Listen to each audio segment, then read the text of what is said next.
Thank you.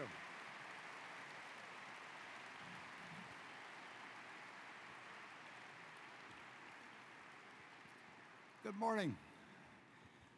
Before we start, there are two very special guests that I'd like to introduce, have stand up. The first, even though he was on tour, he took a quick detour to Omaha to be here today. And will my friend Paul Anka please stand up? Paul?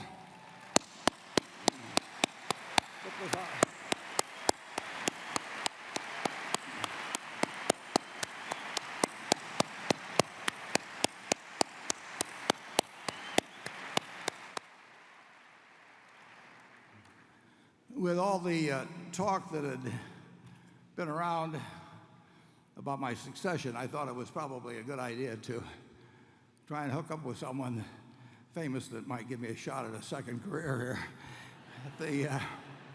So we're available for weddings and funerals and bar mitzvahs. And we actually had one offer the other day. I thought it was kind of insulting. They got offered $1,000, and I mean, for me and Paul, that really seemed a little ridiculous. And I told the people that, and they said, okay, we'll make it $10,000 if just Paul comes. Now we have one other very special guest. This affair does not just happen by itself. And there's a young woman who had a young boy named Brady in September, and she has marshaled together 400 plus of the people from our various companies and put on the show you're witnessing today. And I just want to say a special thanks to the woman we all love, and especially me, Carrie Silva. Carrie? Let's get him. There she is.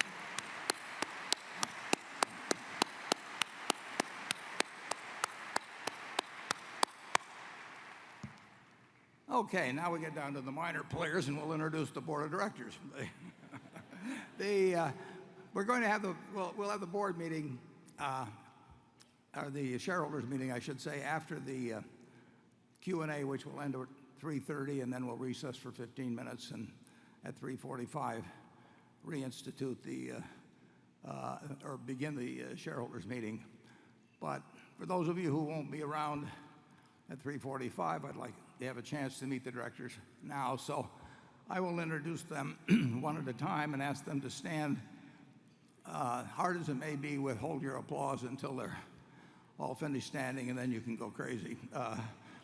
So doing it alphabetically, and if you'll stand as I give your name: Howard Buffett, Steve Burke, Sue Decker, Bill Gates, Sandy Gottesman, Charlotte Guyman, Don Keogh, my partner Charlie Munger, Tom Murphy, Ron Olson, Walter Scott, and Merrill Whitmer. And that is the board of directors of Berkshire.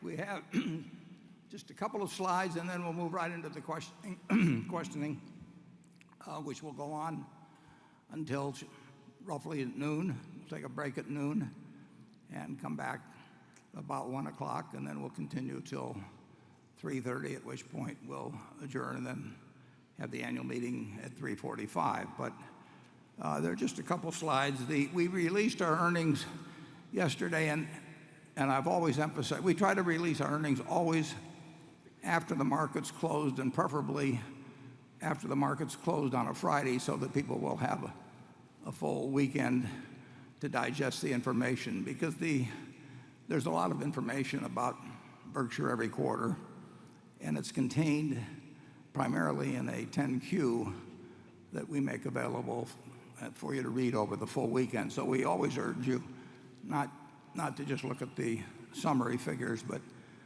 take a look at the 10Q. It's great reading, and absorb all that by Monday morning.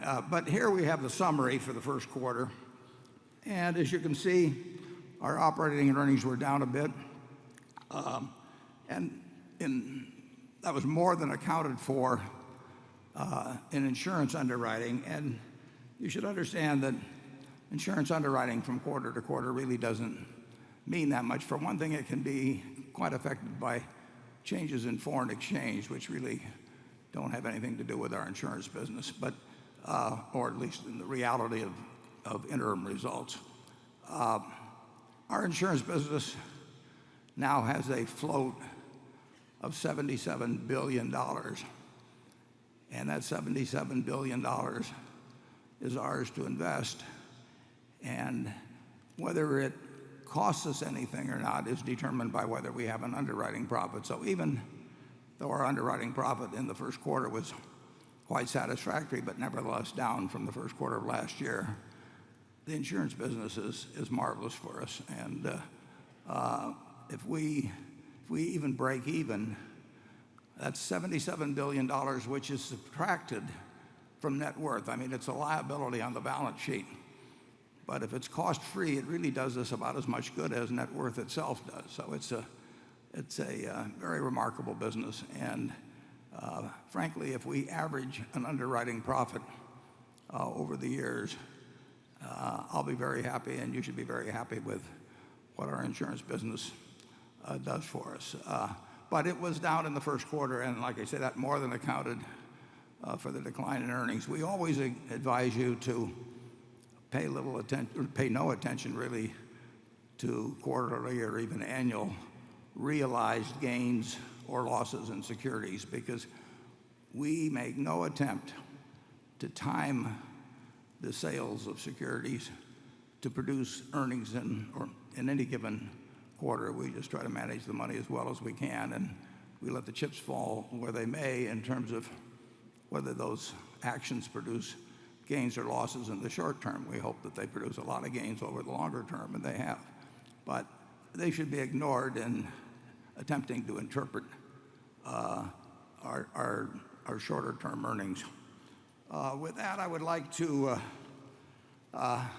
give you a little preview of a vote that has taken place, and which we'll talk more about when we get to the shareholders meeting. But it's so remarkable that I wanted to put it up for all of you to look at now. As you know,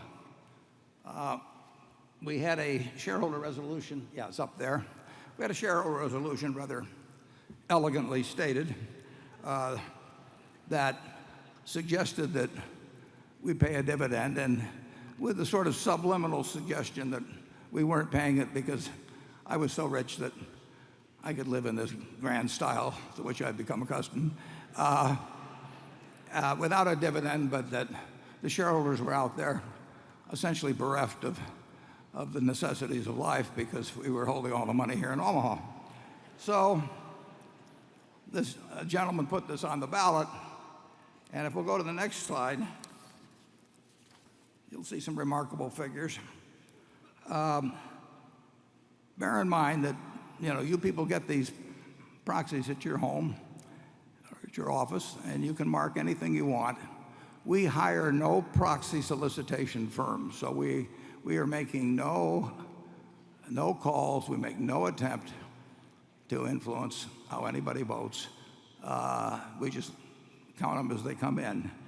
And as you'll see at the top, among the Class A shares, the vote was roughly 90+ to 1 against the dividend, but you might suspect that I stuffed the ballot box, which I did. And so I took my vote out, and you'll see down below, the vote was a little less than 40 to 1 among the untainted shareholders of A against receiving a dividend. And then you may say to yourself, well, those are rich friends, all the plutocrats, and easy for them to say. So let's go on to the next slide. And you will see there that among the B shareholders, and we believe we may have as many as 1 million B shareholders. We don't know the exact number. We don't even know an approximate number very well. But it's not a bad guess that we have 1 million or so shareholders. And remarkably, by a vote of 45 to 1, these are people who were not making any phone calls to get their vote or anything. By 45 to 1, our shareholders said, don't pay us a dividend. I'm not sure that there's any company in the world that would get quite that vote. And now we go to one more slide, and that'll be the end. But this is the rather disturbing part of that vote. If you go to the next page, you'll see again among the B shareholders that I've got that same vote up there. And if you look down below, you will notice that almost the same number of people voted against or withheld their vote for me as voted for having a dividend.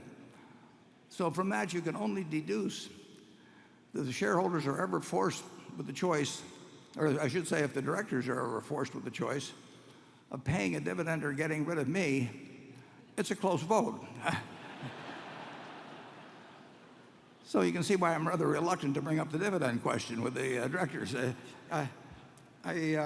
vote, actually up until 2 days earlier, before these final figures, the vote was actually just virtually a dead heat. A number of people that wanted to have a dividend, and the number of people that wanted me to get out of the place were running neck and neck. So again, it's a rather unusual voting arrangement. Well, with that, we're going to do the questioning as we always do. We have journalists on this side, we have financial analysts on this side, and we've got a wonderful group of shareholders in the audience. So we're going to alternate among these groups, and we will keep doing that until noon, and then we'll pick up where we left off at 1 o'clock and continue doing it. And we will start off with Carol Loomis of Fortune magazine. Good morning. I'll make my 2 or 3 sentence introductory remarks. First, Becky and Andrew and I get hundreds, if not thousands, of questions, and we can only ask a few, so if we didn't get to your question, please excuse us.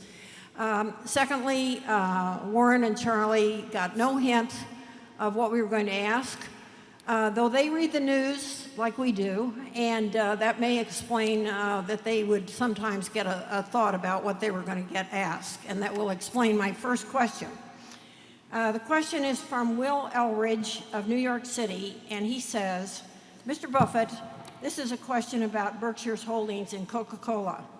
This spring, Coke asked shareholders to approve a magnanimous stock option program for its executives. Asked about it by the press after the vote, you said the program was excessive. Yet you did not tell the world prior to the Coke shareholders meeting that you believed the program to be excessive, a disclosure that, had it been made earlier, might have made shareholders vote against it. And in fact, you did not vote Berkshire shares against the plan, you only abstained in the voting. I guess you had your reasons. I must say I don't expect to agree with them, and I cannot see how they can stand up under examination.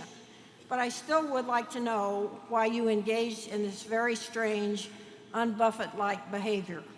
So why did you abstain rather than voting no against a corporate action that deserved to be shouted down? Yeah. Well, some people incidentally think that strange and un-Buffett-like are really not quite right. It's strange is frequently Buffett-like. The proposal was made by a shareholder who had owned shares for a long time and was opposed to the option program. His calculations, and I probably should have, but his calculations is that the dilution were wildly off, and we did not care to get into a discussion of that or anything else. But we did talk, or I did talk, to Muhtar Kent, and I informed him that we were going to abstain. I told him that we admired enormously the Coca-Cola Company, we admired the management, and we thought the compensation plan, although it was very similar to a great many plans, was excessive. And Muhtar and I had a very good discussions right here in Omaha, as a matter of fact, as well as a couple of telephone discussions. And then immediately after the vote, I announced that we had abstained and gave the reasons that we thought the plan was excessive. And I think that in terms of having an effect on the Coca-Cola compensation practices, as well as maybe having an effect on some other compensation practices, that is the most effective, was the most effective way of behaving for Berkshire. We made a very clear statement about the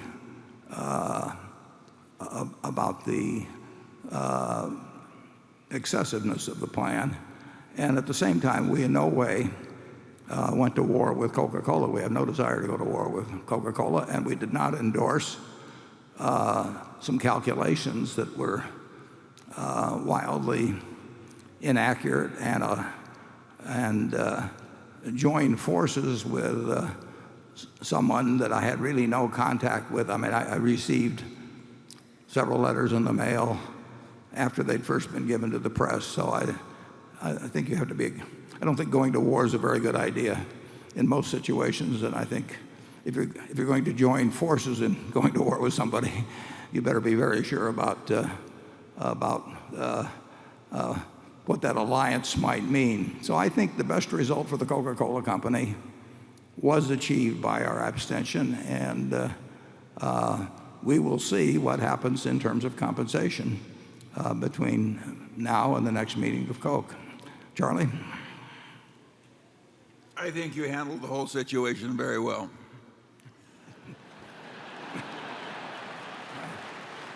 And Charlie remains vice chairman. Charlie, incidentally, Charlie was the only one with whom I talked over the vote before, or the abstention before I did it. I called Charlie and told him about the plan, and we agreed on the course of action. I should point out one thing, and in fairness to David Winters, who led the war, he took figures from the Coca-Cola proxy statement, so it's hard to fault him for that. But for those of you who would like to know how to think about calculating dilution, Coca-Cola has regularly repurchased the shares that are issued through options, and the share count has thereby come down just a small bit at Coca-Cola, not anywhere near as much as if they hadn't issued as many shares, though, and repurchased shares. But Coca-Cola has a plan that involves 500 million shares, and they say in the annual report that they expect to issue these over approximately 4 years, and then they have a further calculation between performance shares and option shares, but I'll leave that out. Make this a little simpler. And that's a lot of shares. Let's assume for the moment that Coca-Cola is selling around $40 a share now, which it is, and that all the options are issued at 40, and that when they're exercised, we'll say the stock is $60. Now, at that point, there has been a $10 billion transfer of value, $20 a share times 500 million shares, a $10 billion transfer of value. Now, the company, when that is done, gets a tax deduction, and at the for $10 billion. And at the present tax rates, that would result in $3.5 billion of less tax. So if you take $20 billion of proceeds from exercise of the options and you add $3.5 billion of tax savings, the Coca-Cola Company receives $23.5 billion. And if they should buy in the stock at $60 a share, which it would be selling for then, they would be able to buy 391,666,666 shares. So, in effect, the Coca-Cola Company net would be out a little over 108 million shares, and that's on a base of 4 billion. So the dilution, assuming all the proceeds from the option exercise and the tax refund were used to buy shares, the dilution would be 108 million shares on 44.4 billion, or about 2.5%. And I don't like dilution, and I don't like 2.5% dilution. But it's a far cry from the numbers that we're getting tossed around. It's a long explanation, but I've never seen the math written about. I mean, I've seen people throwing out claims and all of that. And you can change my supposition from 60 to 55 or 65. It doesn't change things very much. John Brandt. Hi, Warren. Thanks again for having me back. My first question is as follows. Berkshire has a track record of buying successful companies and leaving them alone. 3G has a more hands-on strategy with its acquisition. Its zero-based budgeting would seem to offer the potential to improve margins at any non-insurance business. Is there a way for Berkshire to use 3G's methods to boost profits without violating promises made to selling shareholders or breaking faith with Berkshire's decentralized culture? Would it be consistent with Berkshire's culture to hire a 3G alumnus to run a Berkshire subsidiary after an existing manager retired? Or alternatively, how hard would it be for a non-3G alumnus to learn and implement their management process? Thank you. Yeah, I don't think the two blend very well, but I do think that I think 3G does a magnificent job of running businesses, and I've watched them in the past from afar, and I've watched them more recently up close, and there's no question that it's a different style than Berkshire, and I don't think it would pay to try and blend the two, but I certainly think that we will see more opportunities to partner with 3G, and we're very likely to jump at those opportunities because I think they're as able as anybody I've seen in the management of businesses, and to get a chance to join with them. And in addition to that, they're marvelous partners. They're more than fair in everything they do with us. So we will, as I've put in the past, I think we're very likely to partner with them, perhaps in things that are very large, but I do not think a blending of the two would work very well. We've got a system that works very well for us, and managers, when they join Berkshire, are joining into a large business that's unlike virtually any large business that's around. They really can't find a home exactly like Berkshire, and that's a huge corporate asset. It's one that's grown over time. It'll continue to grow, and we want to maintain that with a very clear message that it goes well beyond my lifetime, but we welcome the chance to join with 3G. Charlie? Well, I don't think we've ever had a policy that loved overstaffing. Well, I would only slightly disagree with that. We certainly never had a policy that allows for overstaffing at the home office. We only feel happy when people are sitting in other people's laps. I mean, you have to understand this. But we have not enforced or attempted to enforce, nor would wish to enforce, a strong discipline on every as to whether they have a few too many people or not. A great many don't. In fact, I mean, most of them are overwhelmingly they're managed on a lean basis. But that's not true of every one we've been involved in over the years, and it probably won't be true of everyone in the future. We encourage just by example, but we do not encourage it by edict particularly. Charlie Wynn. I think a lot of great businesses spill a little just because they don't want to be fanatic. And that's all right. I don't think you have to have the last nickel out of the staffing costs. Okay, we'll go to the shareholder in station 1 up on my far right. Yes, hello. My name is Doug Merrill. I'm from Denver, Colorado, the home of Peyton Manning. Omaha. Awesome. The president's approval rating is at 40%. Steve Wynn said Obama is the biggest wet blanket to the economy.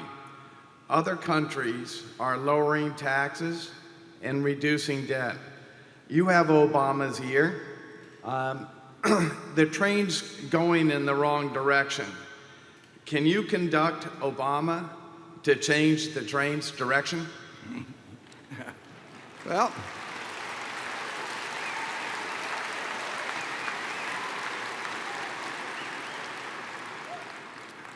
Doug, I think I'll let you communicate with him directly. I don't agree with a number of things you've said there. American businesses is doing extraordinarily well.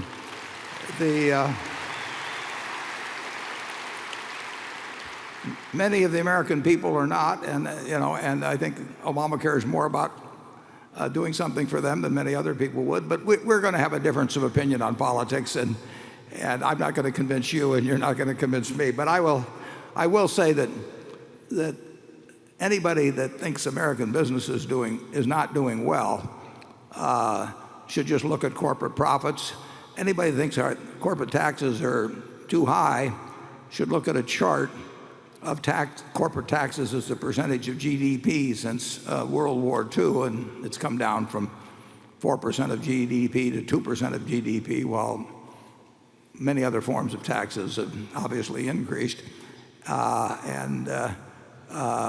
American business earnings on net tangible assets, which is the way to measure profitability overall,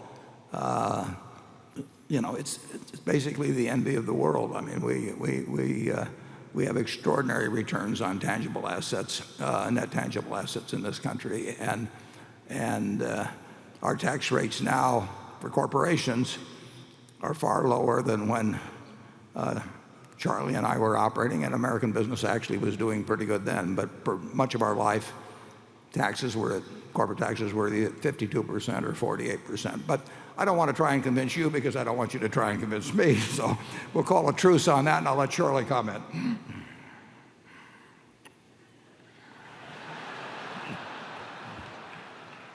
I'm going to avoid this one. And people complain about me abstaining. Okay, Becky, quick. This question is from Manolo Salceda, and I'll preface it by saying he says that he is a true admirer of Buffett and what he stands for, so please don't confuse my bluntness and straightforwardness with a lack of admiration or empathy with this amazing person and his master creation. With that disclaimer. His question is, you've stated several times in the past that if management, you, wasn't capable of delivering a better return than the index, then management wasn't doing the job.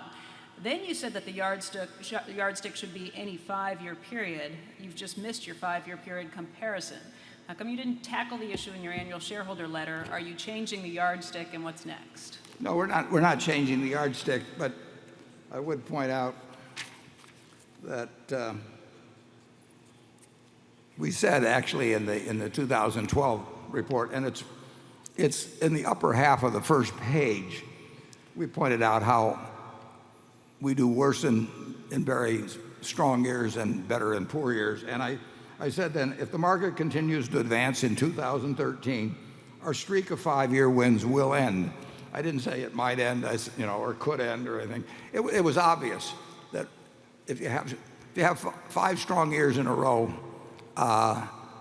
we will not beat the S&P, and that will be true in the future, for sure. And of course, last year was, I think there were 2 years in the last 40 or so that the market was up more than it was last year. So, despite the things mentioned about President Obama, the stock market seems to have done quite well. We will underperform in very strong up years. We'll probably more or less match in moderate up years. We'll do better than average in even years or down years. And I have said, and I'll continue to say, and it's been true, that over any cycle, I think we will overperform, but there's no guarantee on that. But it was clearly said, like I say, on the first page of the 2012 report, that if the market went up, we would have a 5-year streak of underperformance, and that's exactly what happened. Charlie?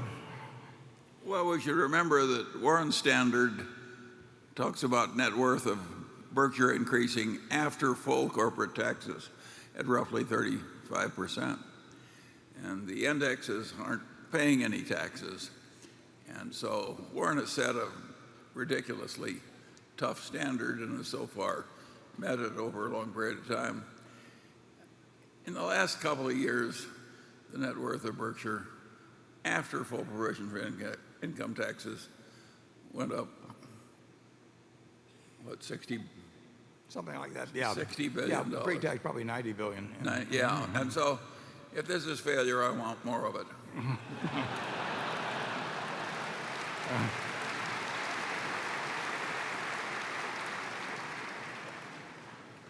Okay, Jay Gelb. Warren, this question is on Berkshire's intrinsic value. In the annual letter, you appear to strongly signal that Berkshire shares are undervalued, especially relative to intrinsic value. Aside from share buybacks, what actions can Berkshire take to narrow the discount between the current share price and intrinsic value? For example, would you ever consider an IPO of Berkshire's individual operating units?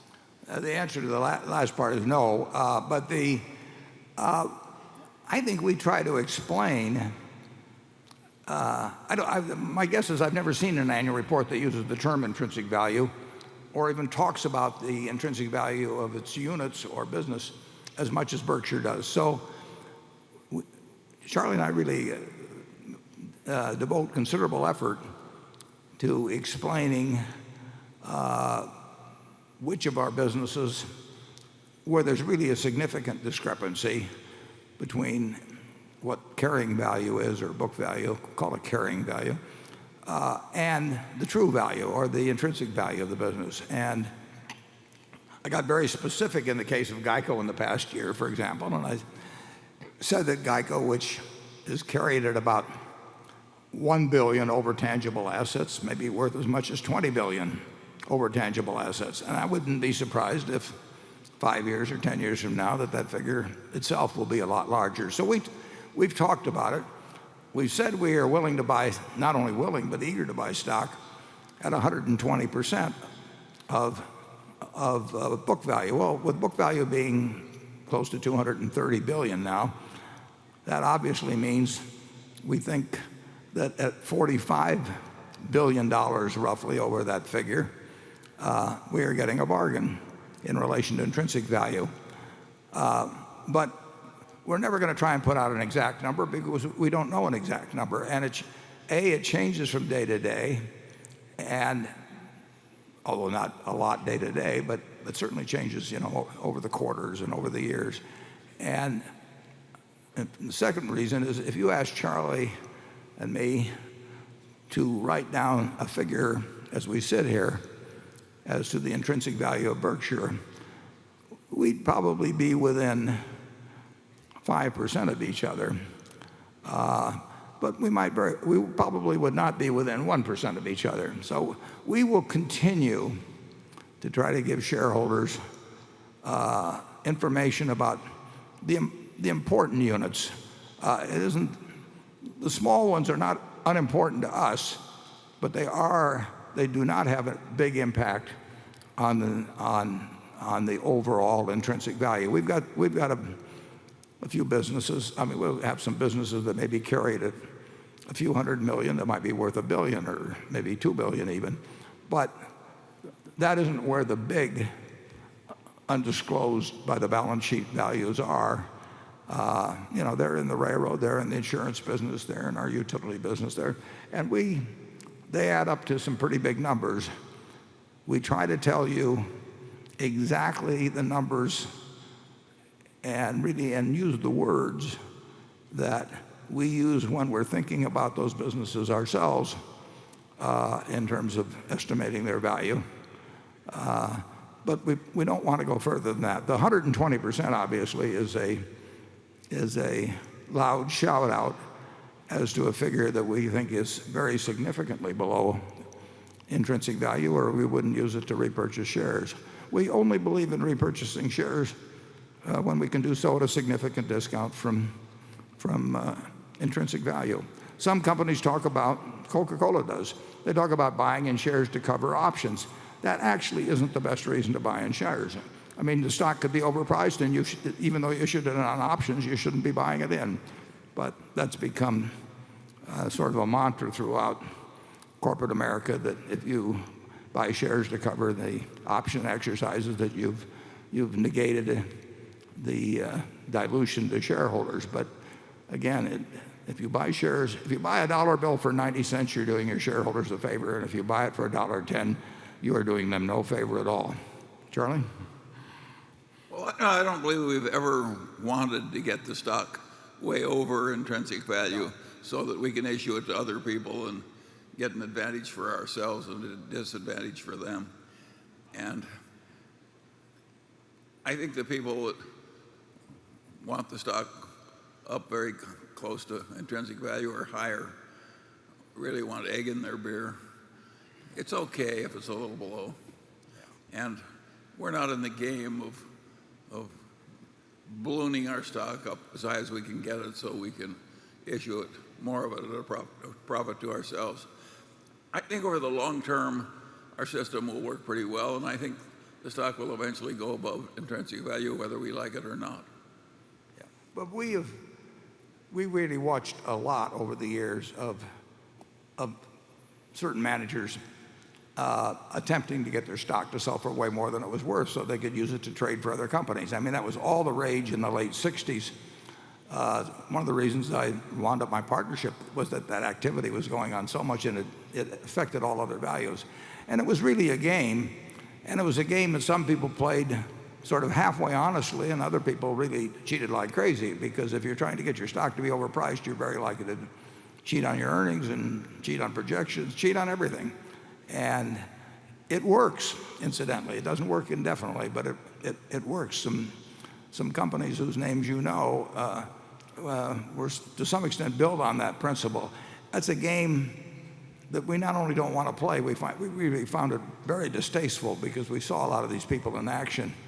And it comes in waves, and we don't want to come close to playing it. Unless I'm careful, Charlie will name names, so we better move on to shareholders. Well, let's go to station number 2. Hi, Mr. Buffett. Hi. And Mr. Munger. My name is Masato Muso, and I'm from Los Angeles, California. Berkshire is known to buy and hold companies for many, many years. But earlier in your careers, that was not known. And typically, acquisitions of other companies is very disruptive. Employees fear losing their jobs because of redundancy, and managers really have to think twice and be diligent about it.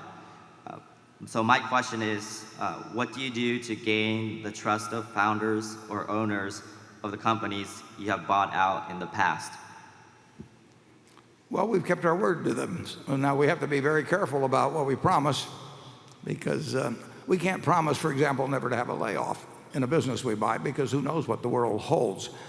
But we can promise that we won't sell their business, for example, if it turns out to be disappointing, as long as it doesn't run into the prospect of continuing losses or having significant labor problems. But we are keeping certain businesses that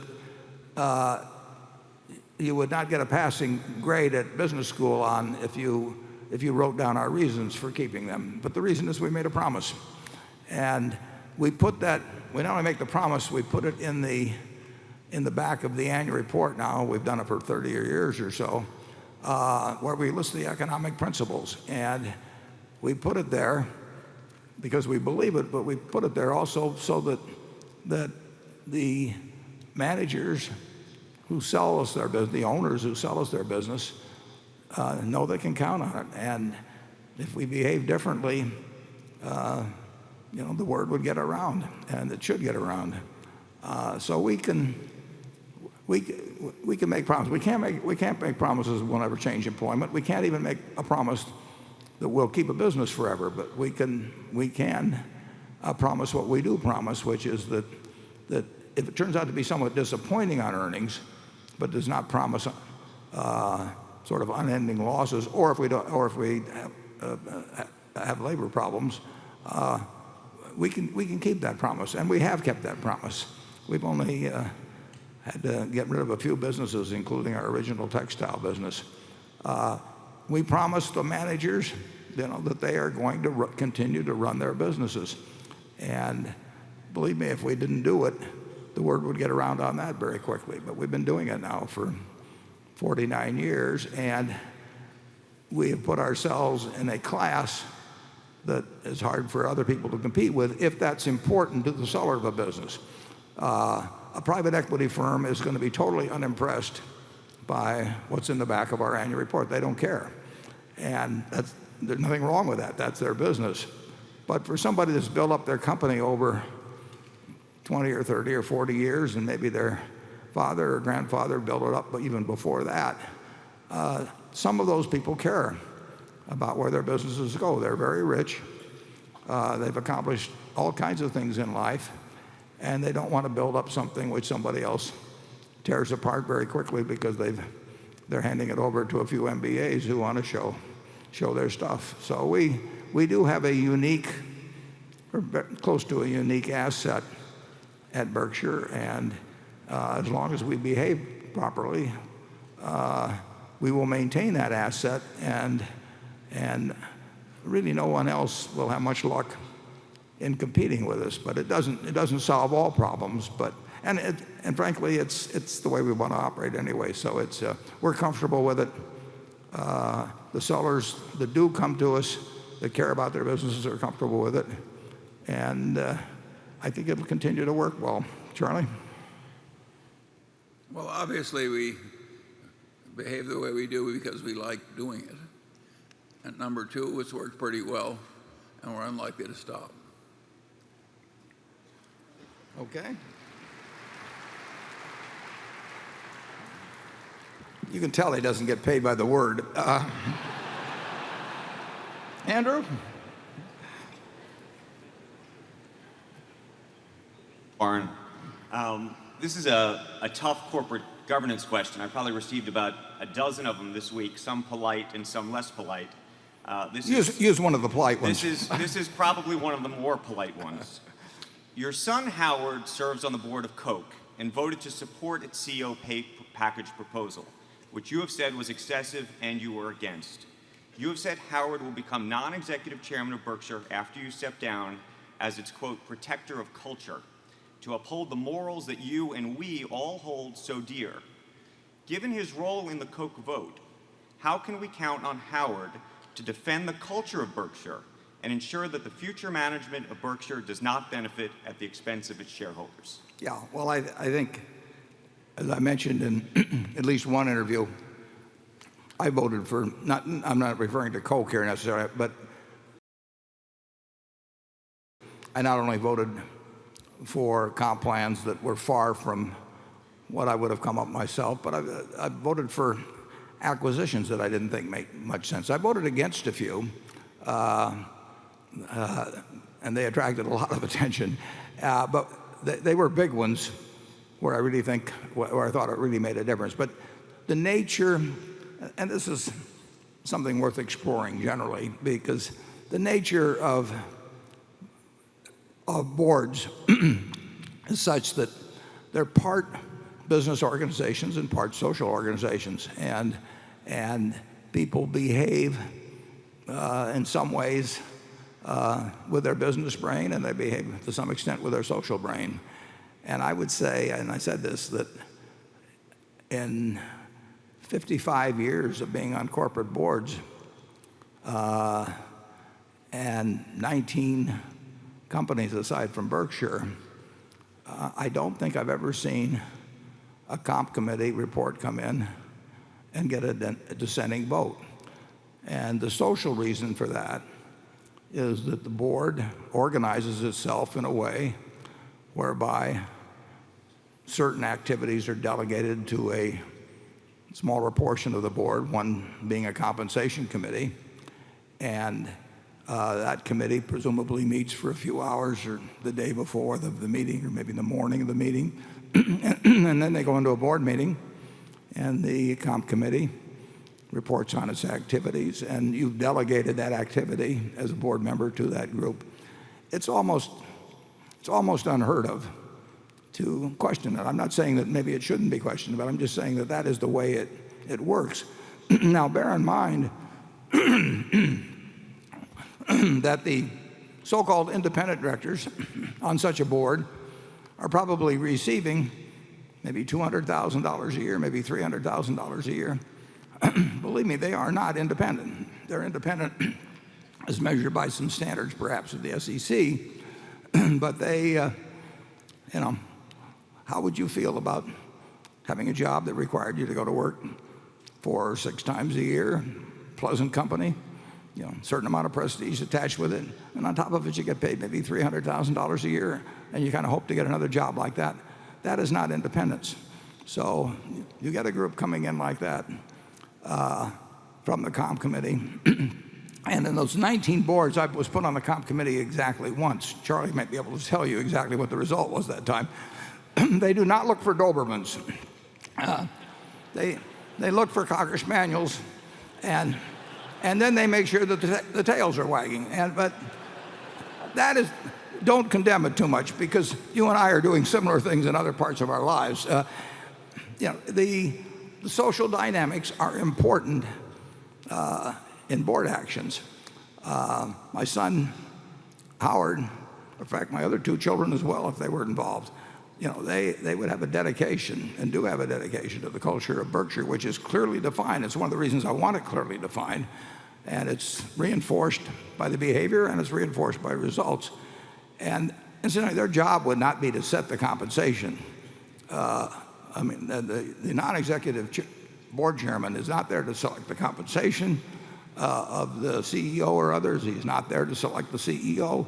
He is there to facilitate a change if the board of directors decides a change is needed, and that can be important.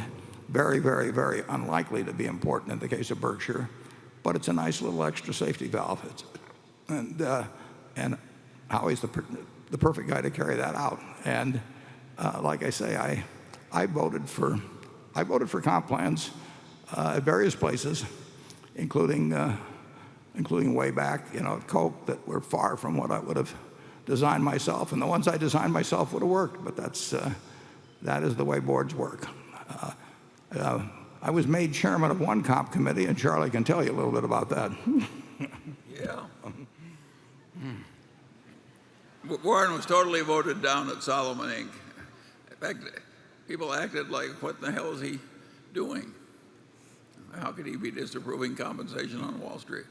And I think the general idea that a person should just shout disapproval all day long of everything he disapproves of is very suspect. In the world in which we inhabit, people accomplish more if they pick their spots. And knowing both Howie and Warren Buffett, I don't think you have to worry that they're going to go crazy or be soft and foolish just because they don't shout all the time about everything they disapprove of. If we all did that, we wouldn't be able to hear each other. Yeah.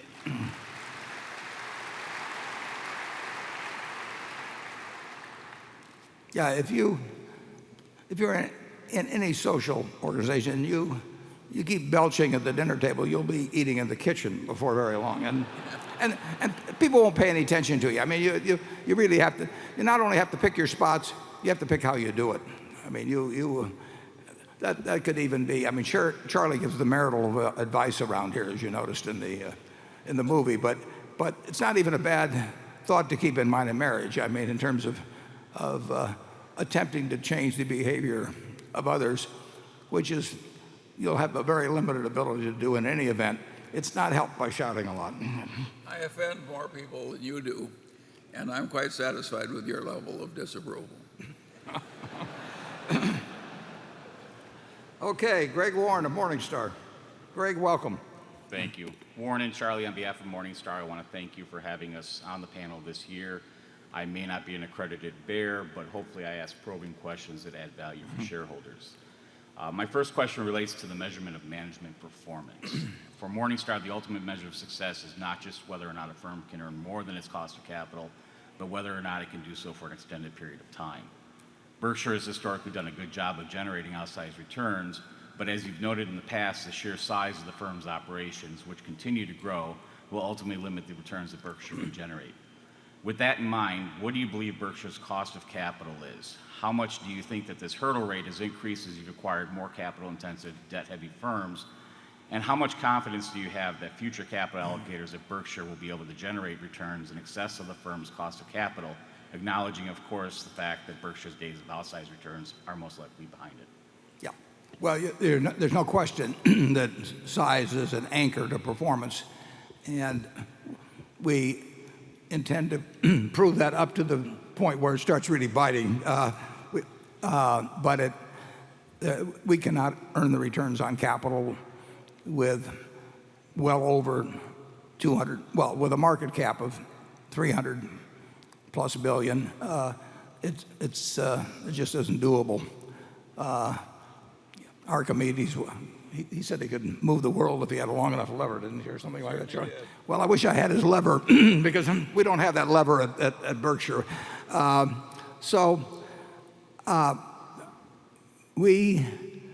We'll answer two questions there. In terms of cost of capital, Charlie and I always figure that our cost of capital is what can be produced by our second best idea, and then our best idea has to exceed that. We think, I've listened to so many nonsensical cost of capital discussions that I've never heard an intelligent one. yeah, yeah, it's really true. I mean, and that's another thing. I've been on boards, and the CFO comes in and explains why we're doing this, and it always gets down to, it exceeds our cost of capital, and he doesn't know what the hell his cost of capital is, and I don't know, but I don't embarrass him, so I just sit there and listen to the stuff and apply my own thing, and then still end up voting for it probably if I don't like it, although there have been a few exceptions to that. The real test, over time, is whether what the capital we retain produces more than $1 of market value as we go along. And if we keep putting billions in, and those billions, in effect, are worth, in terms of present value terms, in terms of what they add to the value of the business, more than what we're putting in, we'll keep doing it. We bought a company day before yesterday, I guess it was, and we are spending close to $3 billion US. It's a Canadian company, and we think we will be better off financially because we did that, and we thought it was the best thing that we could do with the $3 billion on that day. And those are the yardsticks that we have. And what I do know is that I've never seen a CEO who wanted to do a deal where the CFO didn't come in and say it exceeded the cost of capital. It's just it's a game as far as we're concerned, and we think we can evaluate businesses, and we know the capital we have available, and we have things that we can sell to buy, not businesses, but marketable securities. We can sell to buy businesses if we like, and we are constantly measuring that opportunity cost that Charlie talked about in the movie. It's an important subject, and one that I think has had more nonsense written about it than about anything, but I'll turn it over to Charlie to go further. Well, a phrase like cost of capital, which means different things to different people, and often means silly things to people who teach in business schools. We just don't use it. Warren's definition of behaving in a corporation so that every dollar retained tends to create more than a dollar of market value for the shareholders is probably the best way of describing cost of capital. That is not what they mean in business schools. The answer is perfectly simple. We're right and they're wrong.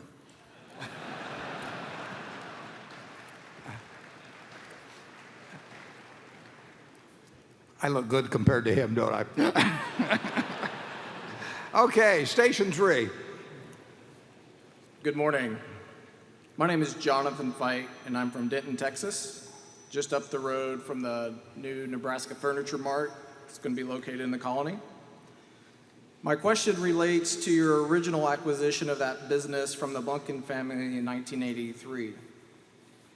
Based on the data you provided in this year's annual report, it appears you were able to purchase this business for roughly 85% of book value, or roughly 2 times earnings.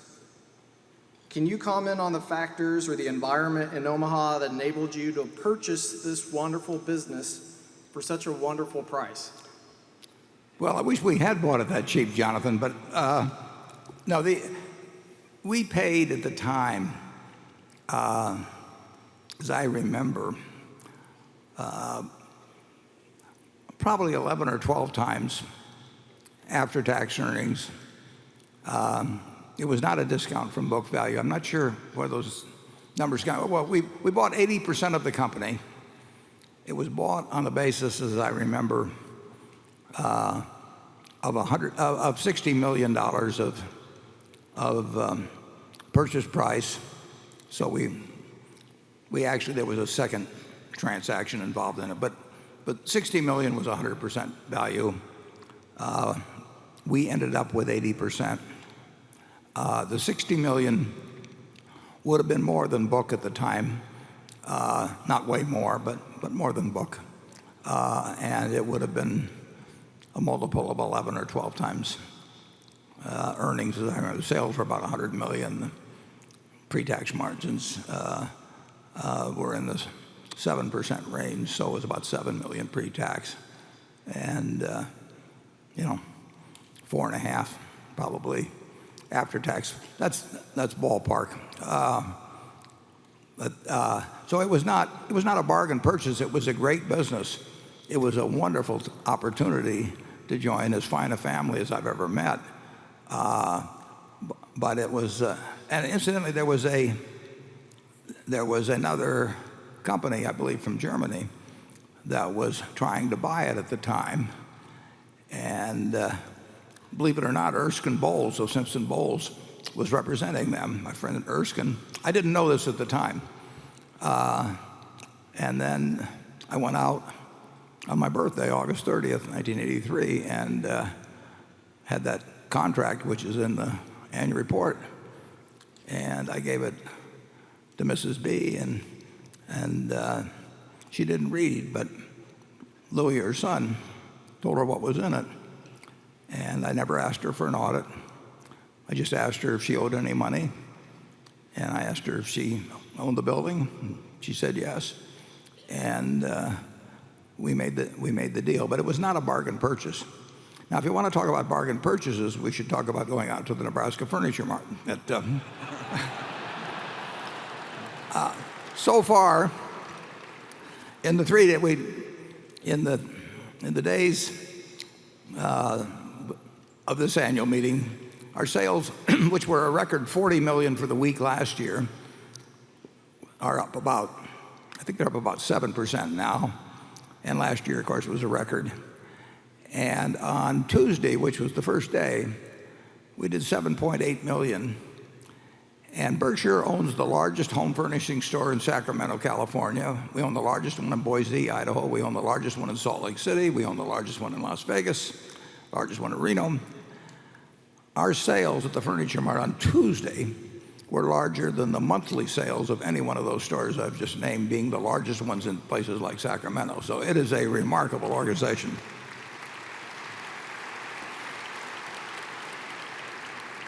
And the good news is there's still time for you to avail yourself of those prices.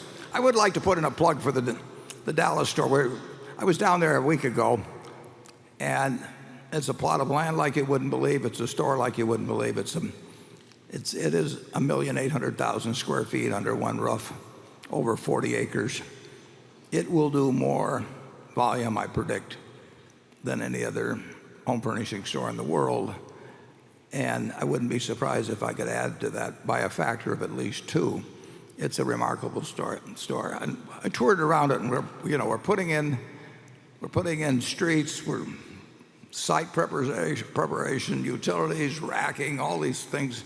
This wonderful woman, Michelle, who showed me around, and the Blumkins later told me that she had started work for Nebraska Furniture Mart as a cashier, and she is in charge of this many hundreds of millions of dollar project. It's a good thing about America. And at the end of the tour, she'd had this number 2 person walking around with us, who she was explaining some things to us too.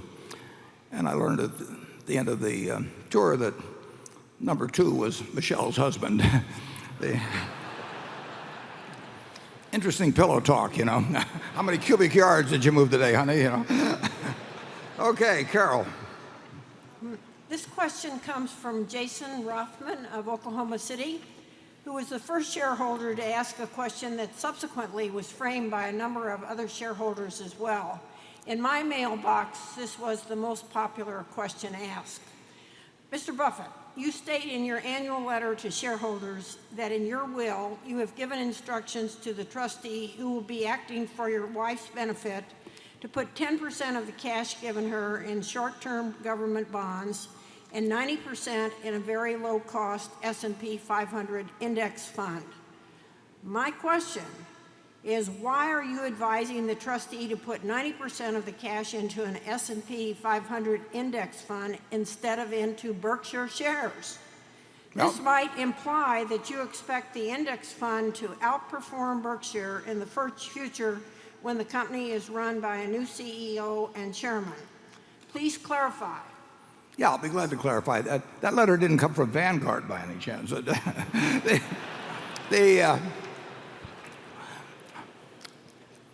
When I die, incidentally, all of the Berkshire shares I have at that point will go to 5 different foundations. Every single share. I mean, there are no shares that have not been designated mentally and to charity. A good many have been designated specifically in numbers and all of that.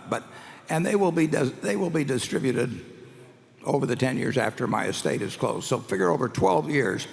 And I tell the trustees that will be holding these shares, don't sell any Berkshire shares until they have to be sold. So my views on Berkshire, at least through 12 years after my death, are as bullish as anybody could possibly come up with. And incidentally, without those kind of instructions, anybody would say you're crazy to keep many, many billions of dollars all in one stock. I can't think of anything better to do it over those 12 years. In terms of my wife's situation, that is not a question of maximizing capital. It's just a question of total 100% peace of mind on something that cannot get a bad result.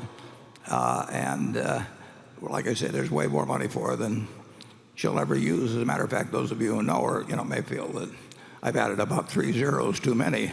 But it is not designed for her to get even larger amounts of capital. And there'll be capital left over on that part of it. On the part that I care about maximizing, I have instructed the 3 trustees to not sell a single share until it has to be sold. So that's good for 12 years after I die as to my best advice as to what I want them to hold. Charlie? Well, Warren is a little peculiar in the way he distributes money in the family. And I think he's entitled to do what he damn pleases.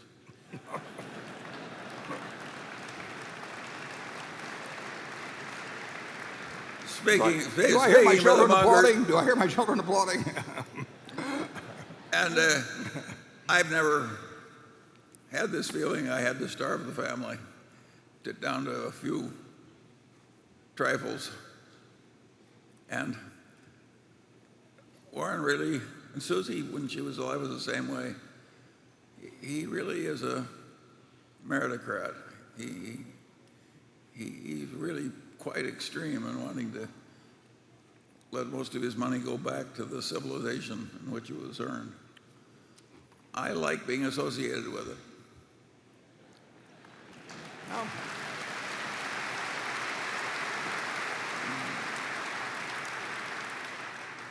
Jonathan?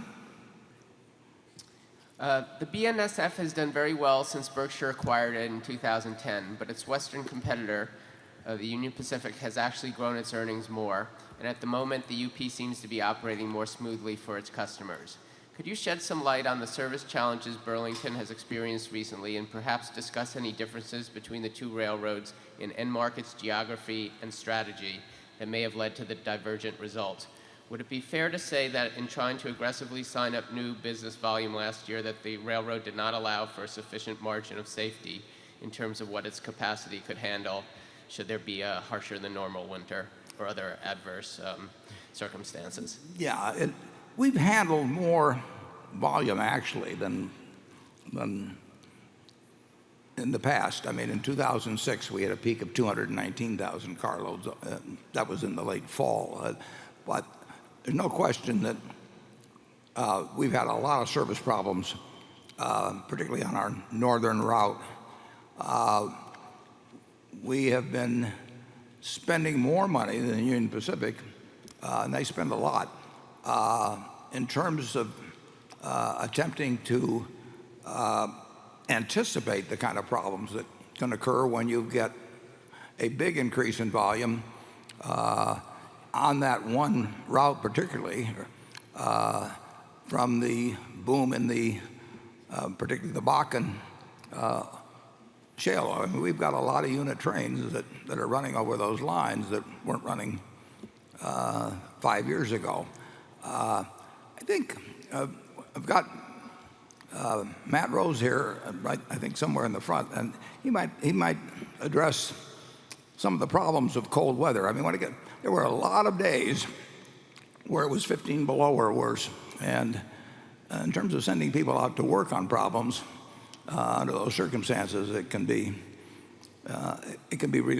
life-threatening. But Matt, do you have a? Oh, there he is. Okay, could you shine a light down on him, please, too? So he's right here in the front. Warren, so last year the industry grew at about 820,000 units. BNSF handled 53% of all those units. And it's not what we wanted to take or what we didn't want to take. Quite frankly, it's the geographic nature of our franchise. And the oil came a lot faster than we were expecting, and we've been spending money at a rapid clip to try and build into it. The second issue was, I had previously, prior to this past year, been in the CEO role for 13 years, and I have never seen a winter weather like that. We had 83 inches of snow in Chicago. We had multiple days, over 30 days, where it didn't get to zero in the Minnesota area. So, we know this is an outdoor sport. We get it on the weather. But quite frankly, when we get to about 0 to 10 degrees below, things just don't work. The weather's getting better. Last week we handled 206,000 units. No other railroad has ever handled 205,000 units. So the railroad's coming back, and we're making the significant investments to be able to handle all the business that's out there. Thanks, Matt.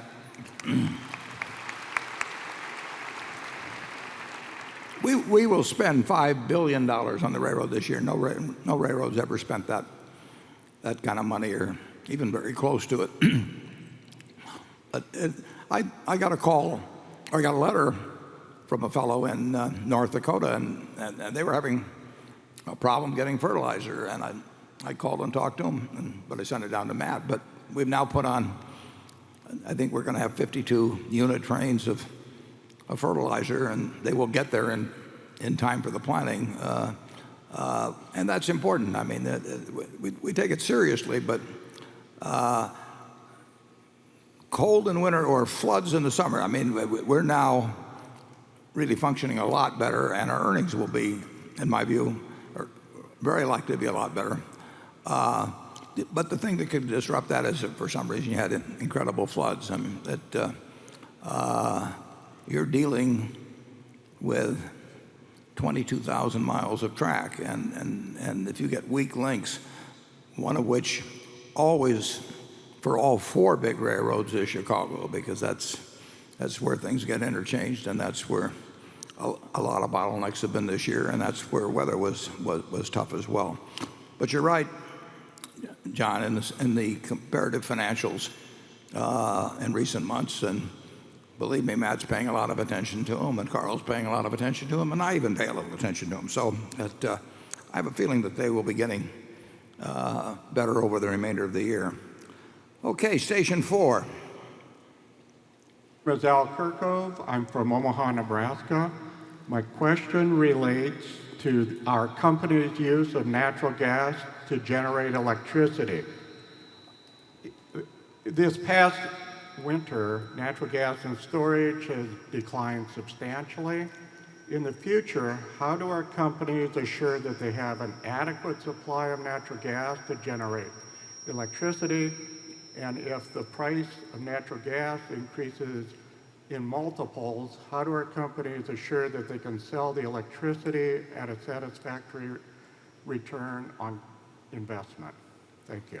Yeah, I'm going to ask Greg Abel to be more specific on this, but we are the largest alternative generator of using alternative sources, I think, in the country. And I think by the end of 2015, we will be capable of producing 40% of our needs in Iowa through wind, which will be unlike any other company you can find in the country.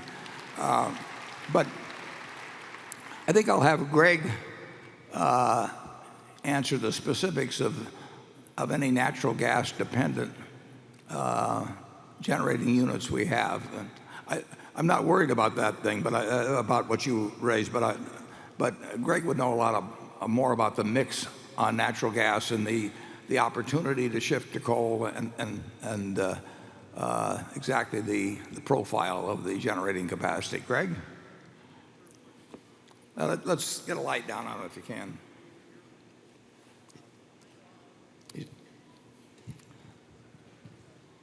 I think it's okay. There it is. Yeah, there we go. Yep. Sorry. So, like Matt touched on, obviously we had a very cold winter in the Midwest. So our systems, for the first time, were challenged in a significant way. But very proud of how the resources were managed. So if you look at the question around natural gas, and specifically the gas availability, there was substantial gas available to be utilized both to heat homes and produce the energy, because ultimately we're worried about both the keeping the furnaces on and equally keeping the lights on. So when you looked at the balance of supply, there was the gas there. But clearly we have to continue to look at the unique situation as we continue to move towards using more gas in the United States. Warren touched on an important point. This past year, as he highlighted 2015, but if you look at just what we produced on the renewable side in Iowa, that was 39% renewable, i.e. wind. And that'll only get larger. So as we continue to manage these multiple resources, there's clearly a way to meet the needs of our customers, and we're meeting it in an extremely cost-effective fashion. I'd also highlight that when you think through the cost recovery side of it, we've got very unique mechanisms within our utilities. When the underlying cost of gas goes up, or we have to purchase more than we had anticipated, we've got clear pass-throughs back to our customers. And we've negotiated those across each of our states. So we're well positioned to service our customers long-term and equally protect the fundamental financials of the underlying businesses. Thank you.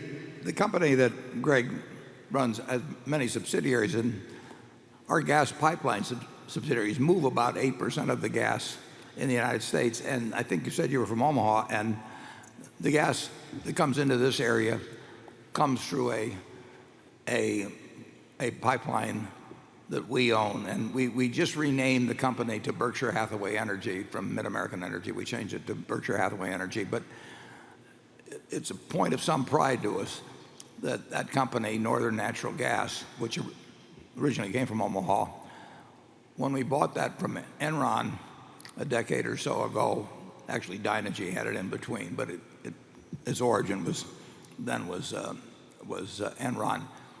They'd skimped on maintenance, done all kinds of things, and it was ranked number 42 out of the 42 ranked pipelines in the United States at that time. And last year it was ranked number 1.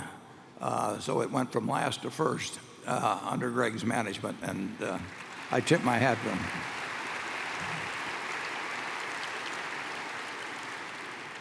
And number 2 was our other pipeline, Kern Pipeline. So we're running 1-2 at the moment. Becky? This question comes from Fred Eierman in Richmond, Virginia, and it's addressed to you, Warren. He says that during the past several years, much has been written and many have speculated about your successor. I shall not even go down that path, as it would cause you to repeat yourself. However, has there been any discussion at your board meetings about a replacement for your partner, longtime friend, and co-chairman Charlie Munger?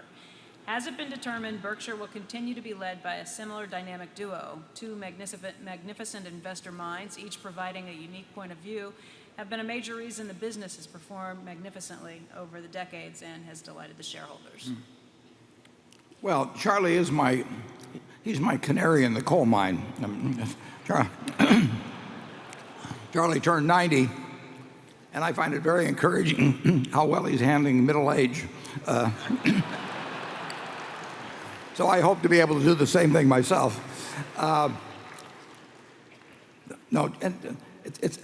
You raised a point which I hadn't thought about, but I'm a little sensitive now that you raised it. They always talk about replacing me, but they never talk about replacing Charlie.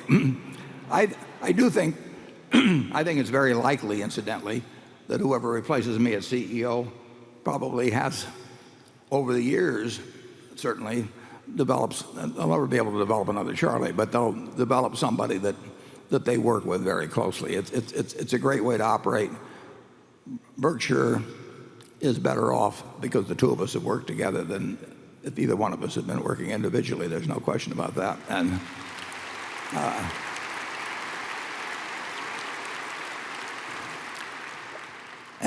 But I do think, we saw it with Roberto Goizueta and Don Keogh at Coke. We saw it with Tom Murphy and Dan Burke at Cap Cities. I mean, these were magnificent companies. And I think that in both cases that I just named, I think that they accomplished far more because they had two incredible people running them who admired and worked well with the other, and they were complementary in terms of the talents they brought in many ways. It's a great way to operate. You can't will it to somebody, but I would be very surprised if a few years after my successor takes over, or maybe sooner, that there isn't some relationship, a partnership that enhances the CEO's not only achievements but the fun they have. But so far nobody's brought up in the meeting any successor to Charlie, and frankly I have a lot of trouble thinking of anybody that could be a successor to Charlie. Charlie, you want to comment? I got to give you a chance. I don't think the world has much to worry about. Most 90-year-old men are gone soon enough. The canary has spoken. Okay. Jay? I have a question on succession planning as well. Matt Rose recently shifted his role from CEO of the Burlington Northern Unit to Executive Chairman of Burlington. Does this change affect who will be the next CEO of Berkshire? And what is the succession plan for Ajit Jain at Berkshire's reinsurance unit? The only succession for Ajit would be reincarnation. I mean, we will not get another Ajit, but fortunately we won't have to for a very, very long time. The situation with Matt, which was at Matt's suggestion, was designed to fit specifically the succession situation at BNSF and the wishes of certain people. It doesn't have any implications for Berkshire. I have letters from every one of our managers telling me what I should. I keep these are private. I don't share these with the board even. Telling me what I should do if something happens to them tonight. So I have their ideas. In some cases, they talk about more than one person. In some cases, they tell me the strengths and weaknesses of the people. But the success, I would not try to make any judgments about the succession plans at the parent company from what is done in terms of succession planning at any of the subsidiaries. Charlie? Well, I always say I'm not the least bit worried about it. I wish my main problem in life was the fear about succession problems at Berkshire. I think we're in very good shape. Okay, Station 5. I am Bill Melby from Northfield, Minnesota. At the 2009 annual meeting, Mr. Buffett, you said that if you were required to invest your total net worth in one company, that company would be Wells Fargo. So in 2014, I asked the same question. If you were required to invest your total net worth in one company, what would that be? When the question was asked in 2009, did you exclude Berkshire? Because I think I would have answered Berkshire, but I wouldn't quarrel with Wells Fargo as a marketable security outside of Berkshire at that time. Well, I guess he's checking his notes on the question is, other than Berkshire, what would you invest in today? Yeah, well, it's a great question, but it's not going to get an answer.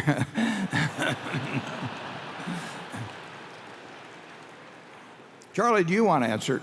No, I think you've given exactly the right answer. Yeah. Well, I'm sorry to disappoint you, but we've disappointed others when they've asked that question. Okay, Andrew? Thank you, Warren. This question comes from Dave Hitchie from Auburn.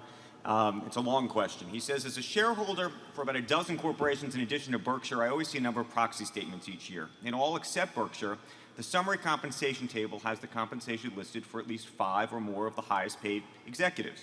Berkshire lists 3, Warren, Charlie, and Mark. I assume that since Berkshire is a holding company structure, that's the way it is. I think it would be instructive to include at least 2 of the highest paid executives from the wholly owned subsidiaries in the summary table, Ajit, Tony, or Greg, or Matt, to give the shareholders, your partners, a sense of how Berkshire compensates its strongest and highest paid leaders as other companies do. This would be particularly valuable since 2/3 of the current listees, Warren and Charlie, only receive nominal salaries of $100,000 per year, a figure that is vastly below the value they bring to the company. Would you, in the spirit of transparency, be willing to add at least 2 of the highest paid subsidiary officers in the table in future years? And how much do you think the next CEO of Berkshire should be paid? Well, the answer to the last is you certainly will be entitled to get paid a lot, but their decision as to how much they accept is another question. But I'm going to write about that very end question next year in the annual report because it has a lot of interesting ramifications. We obviously are following the SEC rules, which I can't recite, in terms of the officers required to be in the proxy statement as to their pay. But Andrew, in my sporting mood, I would say that Comcast probably has some people in the employ that make a lot more money. I'm not at CNBC, we're not, but that would exceed the salaries of the people that they list in the proxy statement as well. And there's a real question as to whether it's in the interests of the shareholders of the company to start listing, how much the person who's the anchor of the nightly news or whomever it might be gets paid, because it might have a very negative effect in terms of negotiating salaries with other people within the organization. I would say that the shareholders of Comcast would be hurt, actually, if you published the 5 highest salaries paid at the subsidiaries or at Comcast itself, and certainly if you carried it to every subsidiary there was. I mean, if you were to publish the 5 highest salaries at CNBC, I don't think the salaries overall would go down the following year. So I think that's a good reason for us not publishing the salaries of say our top 10 managers of the company. At Solomon, we mentioned that a little earlier.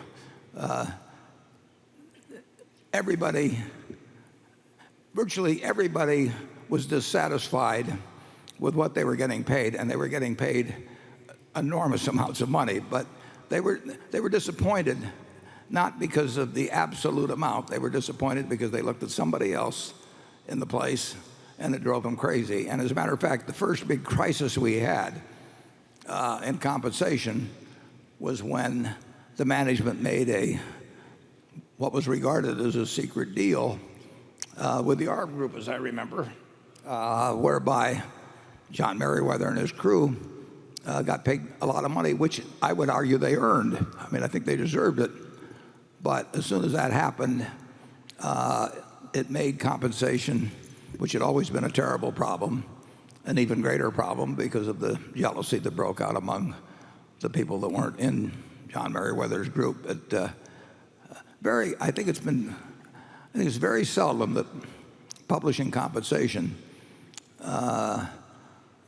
accomplishes much for the shareholders. In fact, you can argue that much of what's going on in corporate America, well, I would put it this way: corporate CEOs as a group would be being paid a lot less money if proxy statements hadn't revealed how much other people were getting paid. It is only human to look at a whole bunch of proxy statements and say, well, I'm worth more than that guy, and negotiate that way, and a comp committee is going to respond to that. So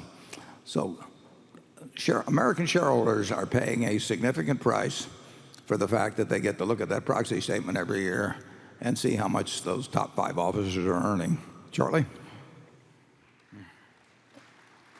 Well, in a spirit of transparency, you're asking for something that wouldn't be good for the shareholders, and it's not going to happen unless the SEC makes it happen.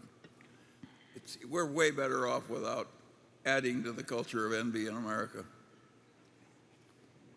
Yeah, there's no one that looks at, there's no CEO that looks at other proxy statements and comes away thinking I should get paid less. I mean, we haven't seen, have we ever seen that? No. Well, we're not old enough. I would say that envy is doing the country a lot of harm, and our practices are envy dampeners. Okay. Greg. Thank you. As you know, Berkshire's cash balances are an issue for some investors, especially with excess cash being in the $25 to $30 billion range the last couple of years. Berkshire having a more difficult time than it has had historically reinvesting in capital as quickly as it comes in. Although Berkshire did provide $3.5 billion of the $3.6 billion of cash that was used to acquire NV Energy last year, with Mid-American funding the remainder with debt, was there something that kept Berkshire from providing all of the capital for the acquisition, perhaps via intercompany debt? And on a separate note, can you provide us with some insight into the decision to allow Mid-American to retain all of its earnings, while Burlington Northern, which spent $3 billion on capital expenditures last year and is on pace to spend $5 billion this year, continues to pay a distribution to Berkshire, all while it takes on additional debt to help fund capital spending? Yeah, Mid-America, now renamed Berkshire Hathaway Energy, we'll call it BH Energy, will have multiple opportunities, I hope, and we've seen two of them in the last 12 months, to buy other businesses. And as you noted, we spent a substantial amount of money on NV Energy, and then 2 days ago we agreed to buy transmission lines in Alberta. So we hope we will, and so far we've been able to come up with really large businesses to buy at BH Energy.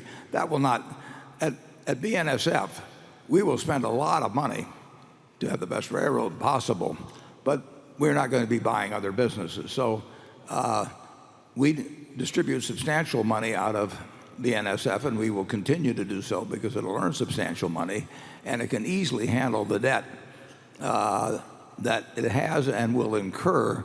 Whereas at Berkshire Hathaway Energy, we have pretty much the appropriate level of debt at both the subsidiary and the parent company level. So as we buy things, we need not only the retained earnings that we have, but occasionally we need some money from the shareholders. And there are three shareholders of BH Energy.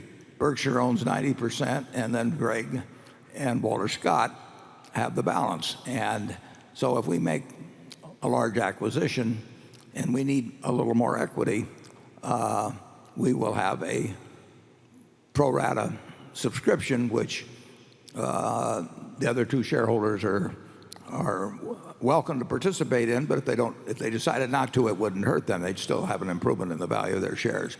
So those two companies are quite different that way. I hope that more possible deals for Berkshire Hathaway Energy come along. I think they will. So we may invest many billions there. We will invest billions at the railroad, but it'll all be to improve the railroad. It won't be to buy additional businesses. So far this year, if you think about it, counting yesterday, now two of these deals started last year, but we've spent $5 billion on acquisitions, roughly. And of course, in the first quarter, we spent another $2.8 billion on property, plant, and equipment. But we are finding things to do that tend to sop up the cash. We always will have $20 billion around Berkshire. We will never be dependent on the kindness of strangers. It didn't work that well for Blanche Dubois either. But in any event, we don't count on bank lines. We don't count on anything. There will be some time in the next 100 years, and it may be tomorrow, and it may be 100 years from now, and nobody knows, where we cannot depend on anybody else to keep our own strength and to maintain our operations. And we've spent too long building Berkshire to have that one moment destroy us. I mean, we lent money, as you probably know, to Harley-Davidson at 15%. And we lent it at a time when short-term rates were probably 0.5%. Well, Harley-Davidson is a fine company, but it, like Goldman Sachs and General Electric and a bunch of other companies, one of these Tiffany's, they needed, when you need cash, it's the only thing you need, and it's because other people aren't coming up with it. I've always said that, cash is available cash or credit is a lot like oxygen, that you don't notice it, the lack of it, 90% of the time. But if it's absent, it's the only thing you notice. And we don't want to be in that position. So we will keep $20 billion. We will never go to sleep at night worrying about any event that's taken place that could hurt our ability to keep playing our game. And above $20 billion, we'll try to find ways to invest it intelligently. And so far, we've generally done it. I mean, right? We've always had something above that, but we've spent a fair amount of money so far this year. We'll probably spend more later in the year. So far, I feel we can get the cash out at reasonable returns. We never feel a compulsion to use it, though, just because it's there. Charlie? I think we're very lucky to have these businesses that can employ a lot of new capital at very respectable rates. And if earlier in the history of Berkshire we didn't have such automatic opportunities, and now that we're so affluent, we really are way better off having these opportunities. It's a blessing. I mean, who would want to get rid of Mid-American and the Burlington Northern Railroad? Nobody in his right mind. I mean, we love the opportunity to invest more capital intelligently in a world where short-term interest rates are 0.5% or lower. And we love the opportunity to go in with 3G at Heinz and Yes. employ significant capital. We'll get the chances to use capital. Eventually, compound interest will catch up with us. And it certainly dampened things, but it hasn't delivered its final blow yet. Station 6. Hi, Warren. Charlie, John Norwood from West Des Moines, Iowa.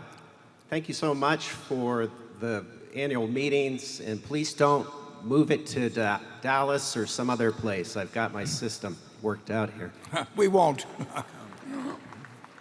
Thank you. Hey, two quick questions. One is allocation of capital and how you wrestle with the operating companies and how much cash comes up to the operating companies or comes up to the mothership versus the operating companies. And you and Charlie, do you ever fight or argue, and any lessons over the years for how you manage your partnership of two? Thank you. Yeah. Charlie and I have never had an argument. We met when I was 29, he was 35. We're a little older now. And in those years, 55 years, we've disagreed on a lot of things. And it's just never led and never will lead to an argument. We argue with other people, but it hasn't occurred. I called Charlie on the Coca-Cola vote, and I said what the proxy statement said and everything. And said, "What do you think?" And we thought alike. Sometimes we don't think alike, and we never go away in the least bit mad if we don't. Yeah, but most of the time we think alike. That's one of the problems. If one of us misses it, the other is likely to too. Yeah, I would say that. Well, there's no question. If you look at the really bad mistakes we've made, I've made them. I'm probably a little more inclined toward action than Charlie. Would you say that's fair, Charlie? Or? Well, you once called me the abominable no man.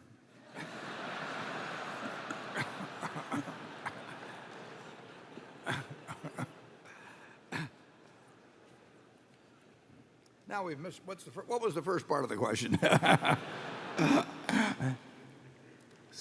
Capital allocation. How do you decide how much cash comes up from the operating companies to the mothership? Yeah, that's pretty simple in that we don't really care too much where that $20 billion minimum is. We don't count the money in a regulated, well, in the energy business or the railroad. So we really count the money that we could make a phone call and get. With interest rates at these levels, we sit around sometimes with every one of our companies, I would say, that probably has more cash in it than if some other large conglomerate was running the place. They would probably have sweep accounts and all of that. And we may get around to that at some point, but it just doesn't make that much difference, because if we had it at the parent company, we'd have it out at 5 basis points, and if it's down at the subsidiary, it's probably getting 5 basis points. So it's not something we think about on a day-to-day or week-to-week or month-to-month basis. I know where the cash is, and I know when we're going to need cash, and I know what I'm thinking about doing or may possibly do in the next few months. That maybe something's a 50-50 probability of happening, and anything I am committing to do, I know where the cash is coming from. But it doesn't mean that we try to get it all in the parent company day by day or week by week like many companies do. We could change that procedure someday. Maybe a sweep account would make sense at some point, probably would. But we're not big disciplinarians of our subsidiaries day by day. We don't want them to feel that way. And there's one company I'm thinking of where I've never been there. Probably only talked to the fellow who runs it 3 or 4 times in 10 years. You know, there's a lot of cash around. Every now and then he sends me some. And if I really need it, I mean, I know where it is, and he'll give it to me. But it doesn't really make much difference, you know, whether it's sitting there or whether it's sitting at Berkshire. I don't want to encourage to our managers of our other subsidiaries who are listening to this a new way of behaving. But I sort of adapt to the companies, except when we really need the money, and then I grab it. Charlie? That's just fine. Carol? This question comes from an astute fellow named Richard Surser of Tucson, who spotted an opening and is going for it. And it actually reminds me of a question that you, Warren, or Charlie could have thought up yourself. In an interview on April 23rd, 2014, about the Q&A session, Warren said, quote, "I hope we will get questions that probe at our weak points. My question is, what is our weak points and what can be done to address them?" Well, that would spoil all the fun for the journalists. They're the ones that are supposed to look for the weak points. We have a lot of we point them out. You know, I've just pointed out one. You probably, I would say, if we'd executed a sweep account for all our subsidiaries some years ago, you know, we would have a few more dollars than we have now. You know, who knows what they're doing with some of those balances in terms of, it wouldn't be because we do riskier things, but you know, we are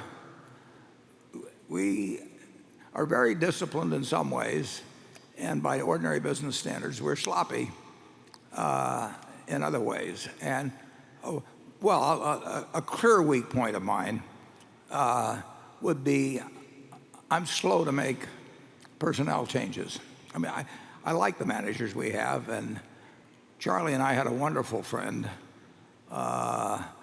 who couldn't have been a greater guy, and you know, we were slow to make a change there. We loved the guy, and it wasn't killing us in our business. And how long would you say we went beyond where somebody else would have acted in that case, Charlie? Well, I don't know exactly, but turning to the sweep account system reminds me of a friend I had when I was in the Air Corps, and he was a very skinny man, and he decided to give blood. And they put the needle into his arm, and the blood stopped flowing, and the nurse just started stripping his arm as though it were the udder of a cow. And he got the impression that they were going to get that blood whether it took all he had, and he fainted. It was a very unpleasant occurrence. And I don't think a sweep account is all that pleasant to sit there and just, every little dollar comes in, somebody sweeps it away.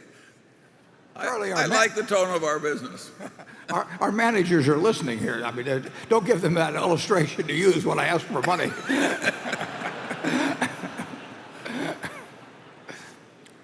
But you know, I've seen people subject to Teledyne and Litton and those people swept every dime every day, basically. And it was a little more economic, but it created a tone in the company that, which I think is less desirable than ours. We've waited too long on managers, though, sometimes. Charlie.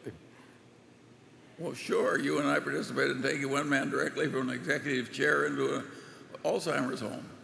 There was no... You're hitting a sensitive subject here, Charlie.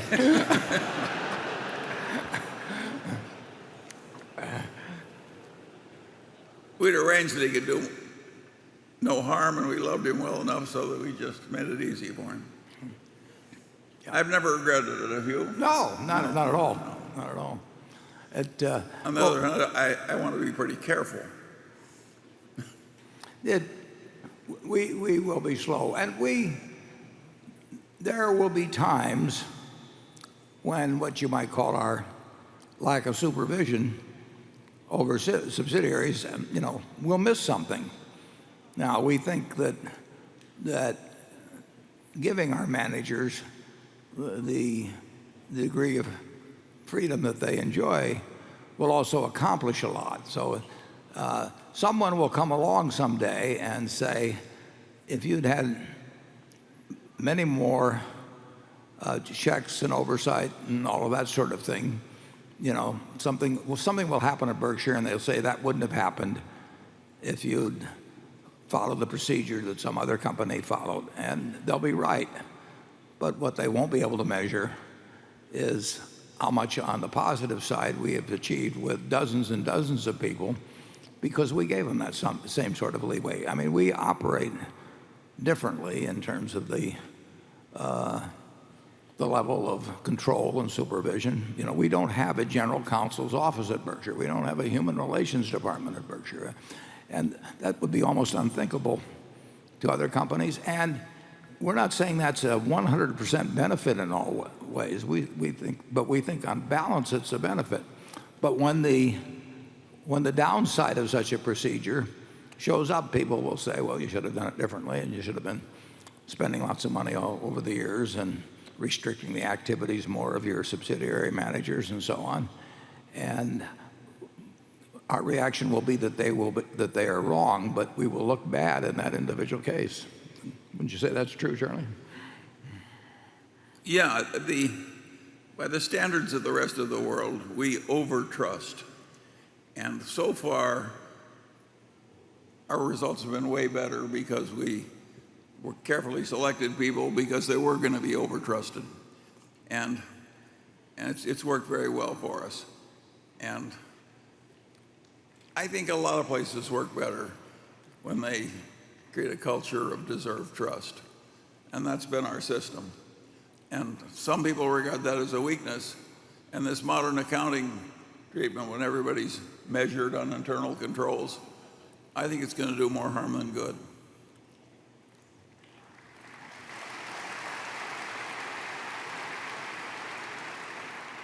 Jonathan? See's Candy is obviously small in the context of Berkshire's currently expansive operations, but has long been one of your favorite businesses, and no wonder, given that its pre-tax profits grew consistently from less than $5 million in 1972 when Berkshire acquired it to $74 million in 1999. However, since 1999, profit growth appears to have stalled. Can you explain why See's was able to grow its profits through the 70s, 80s, and 90s, but not so far in this millennium? Did something change about the business, for instance, the growth in demand for boxed chocolates or its market position? Could you or Brad Kinsler discuss whether the relatively recent geographic expansion could help reignite See's growth? Thank you. Yeah, the boxed chocolate business is basically not growing. I mean, if you go back 100 years,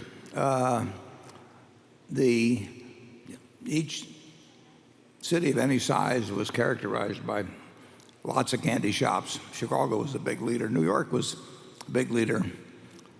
Believe it or not, the predecessor company to Pepsi-Cola was a company with the most, it was a company called Lofts that had the most candy shops in New York City. It was a candy shop company originally that a fellow that, what was his name? Yeah, what was it, Frank? Guft.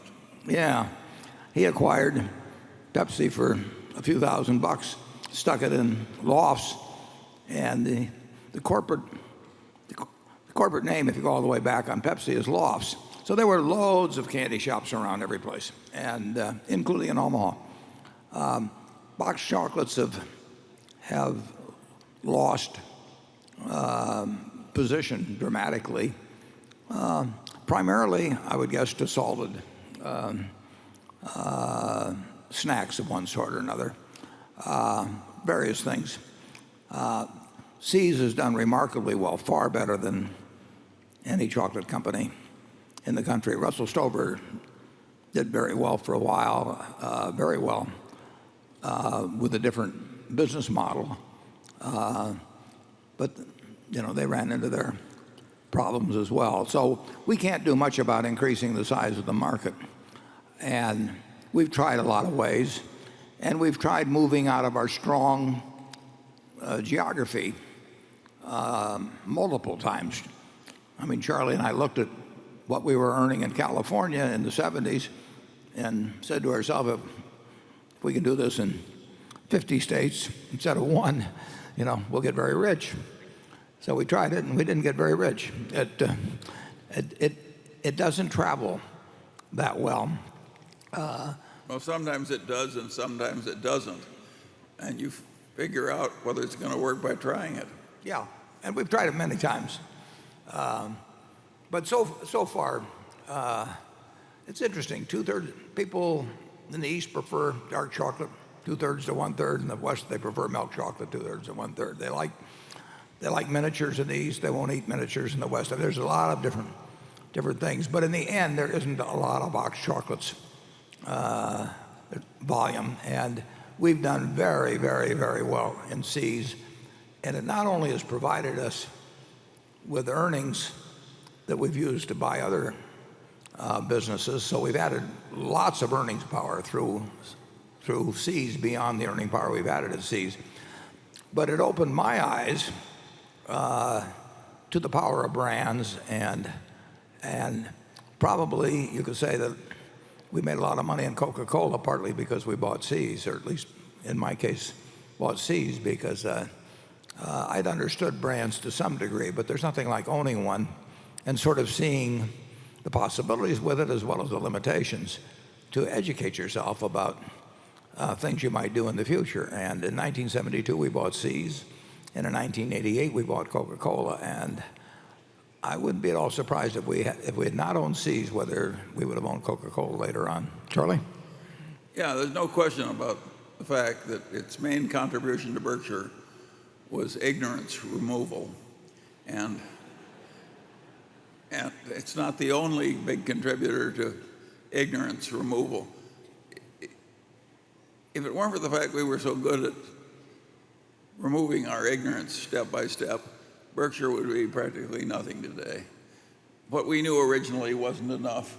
We were pretty damn stupid when we bought C's. We were just barely smart enough to buy it.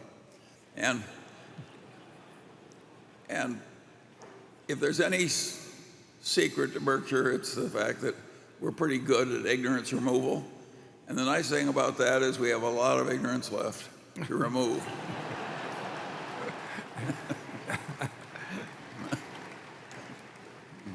Well, that's what happens when I call on them. Station 7. My name is Ben Ottenhoff, and I'm from Washington, D.C. I was wondering if you could talk. I've read recently that the Bank of America investment, you changed it so they can now treat it as Tier 1 capital. Right. Can you explain a little bit why you did that and what benefit, if any, there is to Berkshire shareholders? And also, does it give you any pause that they can't calculate their Tier 1 capital requirements properly? It came about really a good many months ago that Brian Moynihan called me and asked me whether we would be willing to change our preferred stock, $5 billion of it, from a cumulative preferred to a non-cumulative preferred. Now, a non-cumulative preferred has certain defects, obviously, compared to a cumulative preferred, as, for example, the preferred shareholders of Freddie Mac and Fannie Mae are finding out. Non-cumulative preferreds,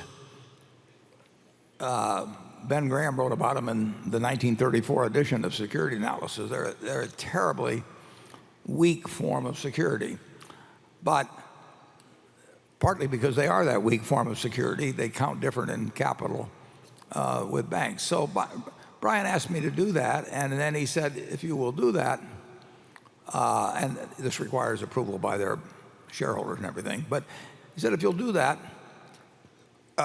we would be willing to make your preferred non-callable for 5 years. Now, in a world of 5 basis money, 5 basis point money, practically nothing, no returns, I was very willing to make that trade-off. They felt it was good for them, and I felt it was good for Berkshire. So I get 5 years at Berkshire of non-call of a 6% preferred, which I can always use as payment for the warrants we have. So I don't have a problem of being locked into it forever into a non-cumulative preferred. And the B of A gets the benefit of using it in their calculation of capital. That was all done before this recent, a long time ago, before the recent, a week ago or so, when they had the miscalculation involving some structured notes of Merrill Lynch. That error they made does not bother me. We work on our figures. We've got that 20,000 page plus tax return. We have 10Ks, 10Qs going in and out. You do the best you can, but that error did not affect their GAAP reported numbers or anything of the sort, and they wish they hadn't made it, and they'll pay a penalty in the sense of their capital plan because they did make it. But it doesn't change my feeling about the Bank of America or its management one iota. And I do think that they were going to pay the dividend anyway. The probabilities that going to non-cumulative hurts us are very, very low. And the probability that making it non-callable for 5 years is a real plus to us. So it was an exchange I was happy to make. And I think that it was good for us and good for them. Charlie? Well, I agree with you. Okay.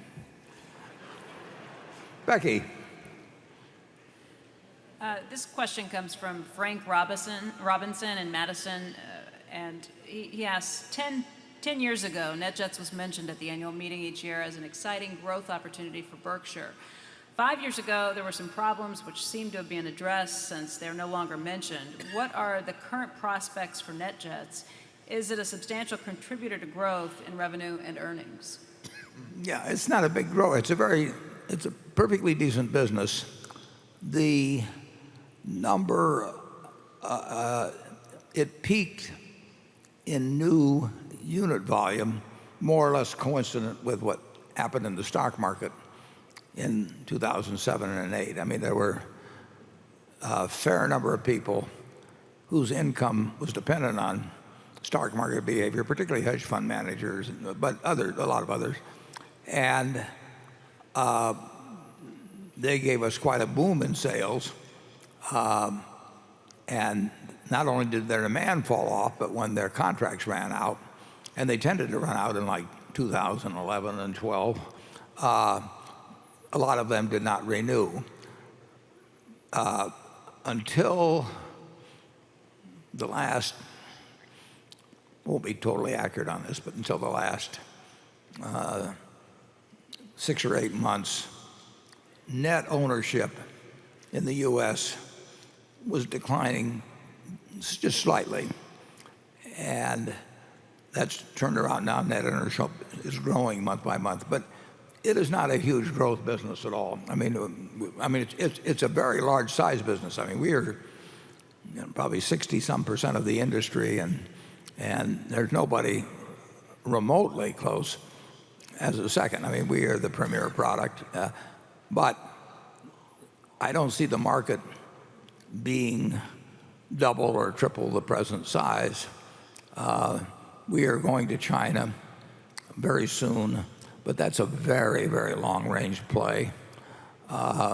We are in Europe, and that still is declining a little bit in unit volume. Now, the flight hours have picked up a fair amount, so the owners are using the planes more in the last 6 months to a year, and that fell off a lot in the 2007-8 period. So I would not characterize NetJets as a big growth opportunity, but I'm glad we own it, and I think it's a very satisfactory business. But it is not one I would expect to see a whole lot of growth out of. Charlie? Well, I demonstrated my optimism by buying 25 more hours. He was a tough sell, too, I got to tell you that.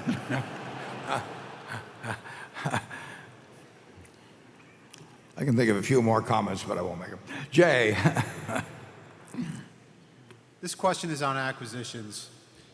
How large of an acquisition is Berkshire comfortable targeting currently?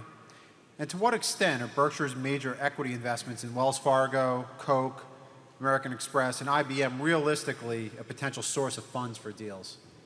Well, they could be a source of funds, but it's very unlikely they will be. But our goal is to buy really good businesses and big businesses and businesses where we like the management and businesses that we think we can grow over time. I mean, Berkshire is about building earning power. When we buy, as we did a day or two ago, agreed to buy that transmission line in Alberta, I mean, I'm looking at trying to add earning power to Berkshire. And we try to do that every day or every week or every month, that we don't get opportunities that often. But if the opportunities were large enough and we needed to raise some money, we can dip into a huge reservoir of securities and still have, huge investments thereafter. It hasn't come to that. When we've got 40-some billion of capital or cash, and I'm willing to take it down to 20, we've got a fair cushion there. But if I needed to, we would do something if it was attractive enough and big enough that it required us to. So that could happen. Could happen this year. It could happen 10 years from now. You never know. Charlie, have you got any thoughts on that? Well, no, I think our acquisitions have been irregular in the past. They'll be irregular in the future. I do think we'll get more sort of automatic, intelligent redeployment of capital from our railroad and our utility subsidiary than we had in the past. And I think that's good for the shareholders. I think people may think that what we get turned on is by finding some stock we like to buy. That's fine. But there's no comparison. What really turns us on is finding a business we want to buy and that fits well for Berkshire, and that'll be earning money for Berkshire 10 and 20 and 50 years from now. That's what we've been trying to build for 49 years, and marketable securities have played a big part in that, because the profits we've made from them have helped do that, and it's a great place to deploy capital. It's easy to do there, but what we're really thinking about, at least Charlie and I, we've got Todd and Ted thinking about marketable securities. What we're really thinking about is buying businesses, and that's what it'll continue to be. we're in no hurry to sell any of those stocks you mentioned. There probably would be other stocks. If we were going to million from stocks, they would not be the names you mentioned. Okay, station 8. Hello, Warren, Charlie. My name is Stefano Grasso, and I come from Genova, Italy, all the way from there. It's a pleasure to be here today with you.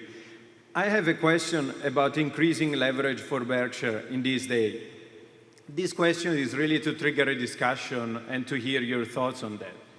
And also, this question was triggered by the fact that following the acquisition of BNSF a few years ago, which was partially financed by Berkshire stock, shortly after there was plenty of cash around.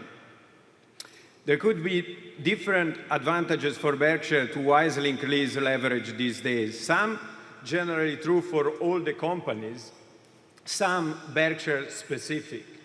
And the Berkshire specific most important one for me as a shareholder is that the investment decision made to invest the funds would be made by the present team, you and the other managers.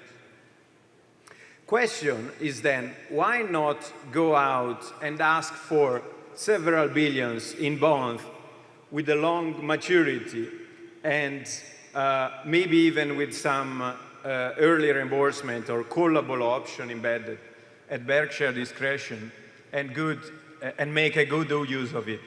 Thank you. Well, what you say makes great sense. And this is the kind of thing Charlie and I used. I think if you'd asked Charlie and me 40 years ago that if we were looking at the present set of interest rates and we had some wonderful businesses that are making a lot of money, whether we'd have gone out and borrowed a whole lot of money for the long term, we would have said yes, right, Charlie? Wouldn't have been a hard decision. But we've got several reasons. We do have a good way of generating funds other than through equity, through float, and we've done that to the tune of $77 billion. And we don't like the idea of operating a very conservatively leveraged company and then changing courses so that the people who bought bonds that were rated AA sort of find themselves with much lower rated bonds of the sort. We don't have any problem leveraging up the utility or the railroad. They deserve to have even a lot more debt than they do, but we keep it sort of in line with what the rating agencies think should be conventional ratios. But if you analytically look at them, both of them could withstand a fair amount more debt. At the parent level, looking back on the BNSF deal, we borrowed some money that time and we used some equity. I think using equity helped us make the deal, but it was not a smart thing to do, basically. And I could have always gone to the market and repurchased a bunch of stocks subsequently, and that's probably what I should have done on that. So I understand your point. I completely, another 30 or 40 billion of debt at Berkshire would be nothing, and would cost very little. We don't actually have great places to put it now, as evidenced by the fact that we've got 25 billion or so of excess cash.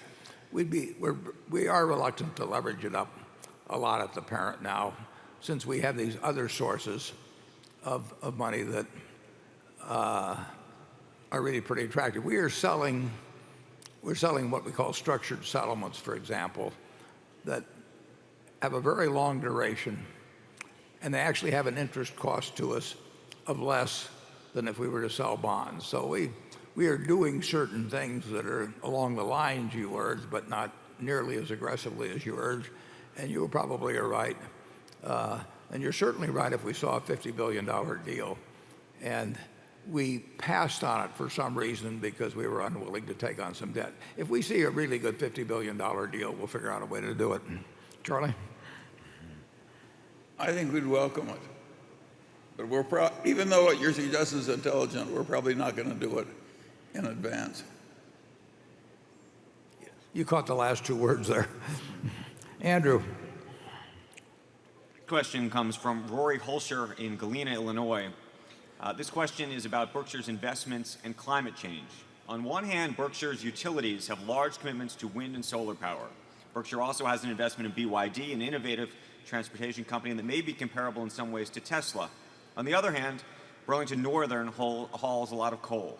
You point out in the 2013 annual report that its profits could shrink if coal burning was curtailed. And then there is the reinsurance business. How do these and other Berkshire investments align with your understanding of the risks and opportunities posed by climate change? How should we think about this as investors? Well, I think that you've stated the facts on a whole bunch of businesses. And I mean, if you own a railroad that's carrying a lot of coal, it'll carry a lot of coal for a long period, a very long period, but it'll probably carry less at some point. I think that's very likely too. But I get all these questions from people, and sometimes they want me to fill out lots of forms and everything about how it'll affect our insurance business.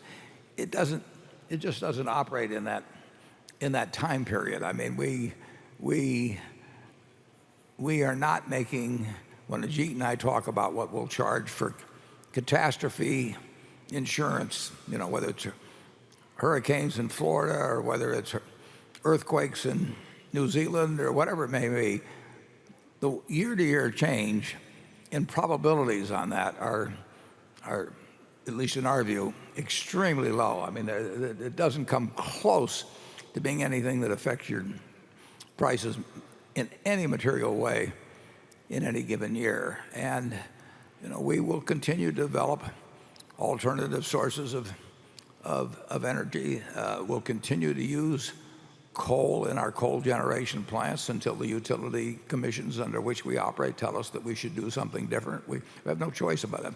We incidentally have no, I mean, we're happy to carry the coal, but beyond that, we are a common carrier. I mean, we might love to turn away chlorine or ammonia or something like that because of the dangers in carrying it, and we can't get compensated adequately for that. But we are a common carrier, so we by law we're required to carry the freight that is offered to us.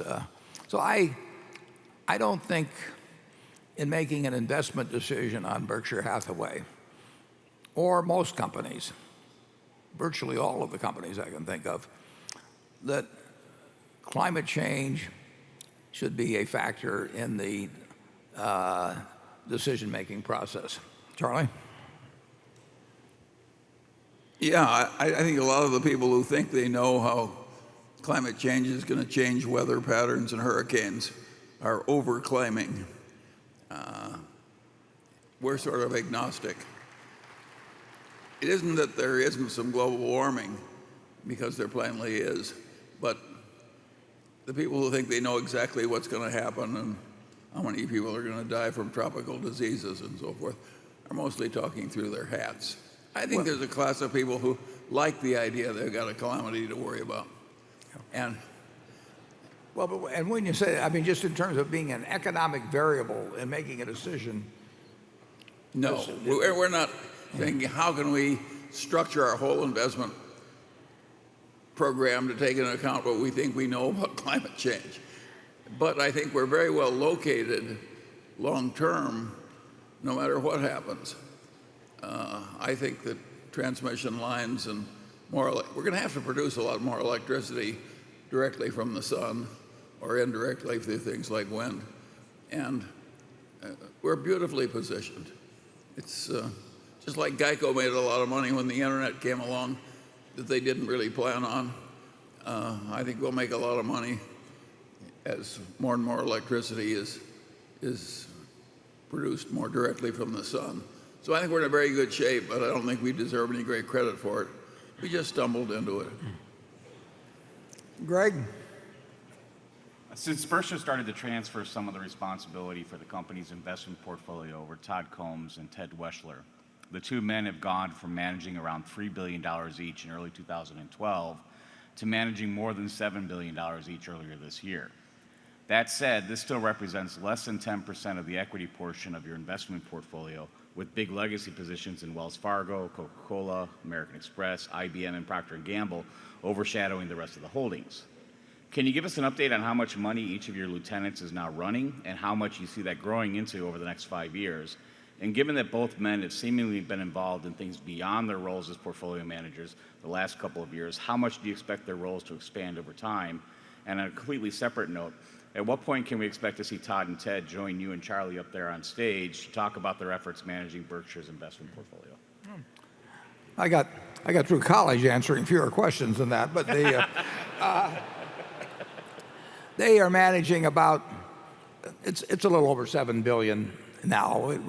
We will change that periodically, and it will always be upward, but we don't change it month by month. Their portfolios may change in value month by month, but they will be handling more money in the future than they are now. I think to some extent,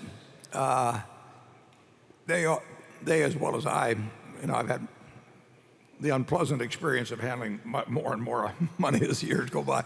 They are seeing that it does get a little more difficult as the sums get larger, but it's still far better to keep moving money over to them and away from me as time passes, and that'll continue to be the case. They're both terrific additions to Berkshire beyond their investment skills, in that they each know a whole lot about business, they know a whole lot about management, and there are a lot of things that come across the desk at Berkshire that I get an idea on, but I just don't feel like carrying out myself, because they might involve a lot of time, particularly if they get involved in negotiating small points and that sort of thing. So Ted and Todd have both, as I mentioned in the report, been very helpful in doing things beyond their investment management duties that have added a significant value to Berkshire, and I think it's a cinch that will continue.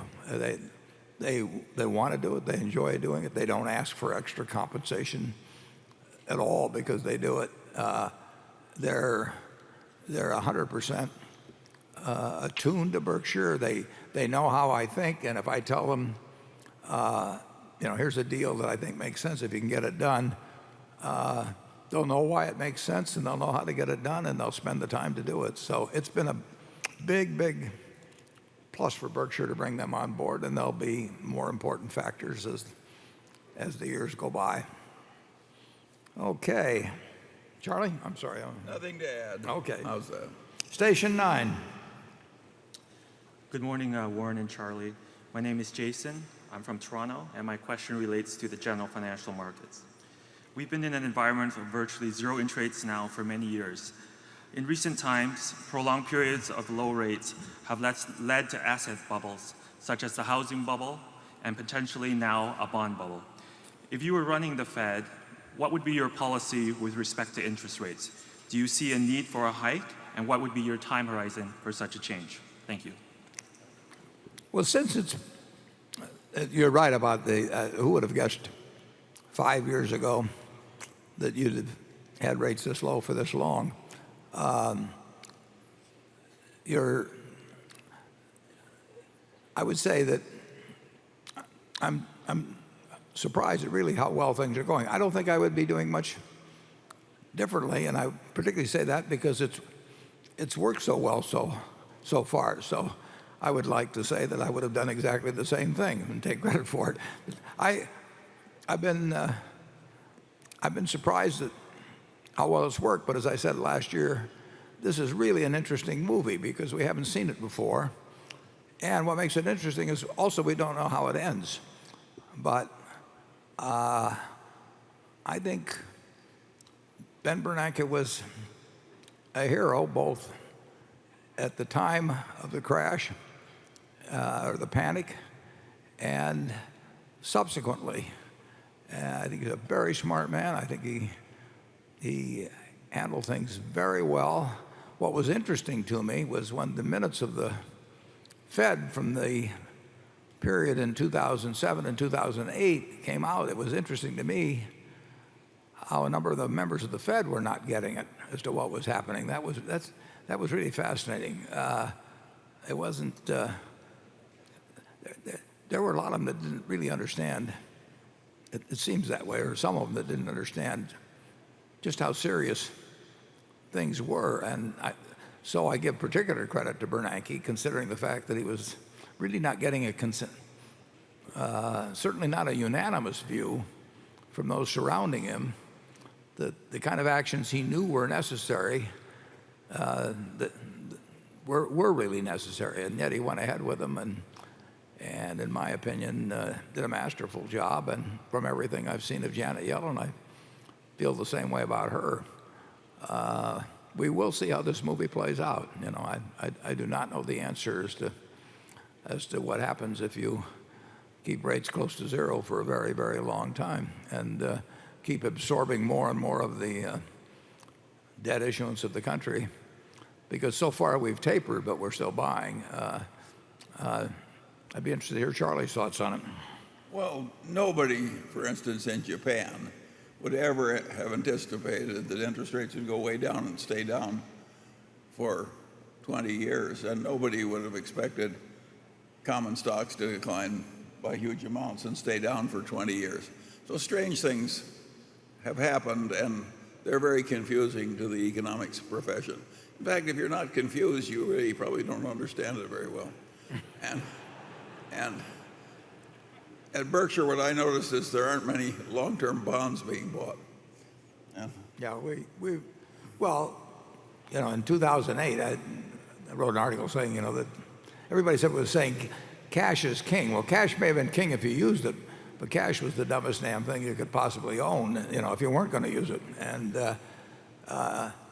people cling to cash usually at the wrong times. But it is a zero interest rate policy has had a huge effect both in rejuvenating the economy and in terms of asset prices. It has not, in my view, produced a bubble. That doesn't mean it can't produce one, but this is not a bubble situation at all that we're living in, but it's an unusual situation that we're living in. Any further thoughts, Charlie? No, I'm as confused as you are. Oh, good. That's why we get along so well. Carol? This question concerns another uncertainty. It's from Chris Gottscho of Gottscho Capital Management in New York City. You've been looking for a credentialed bear to ask questions at this meeting. I'm not it. In fact, selling short on Berkshire would be quite silly.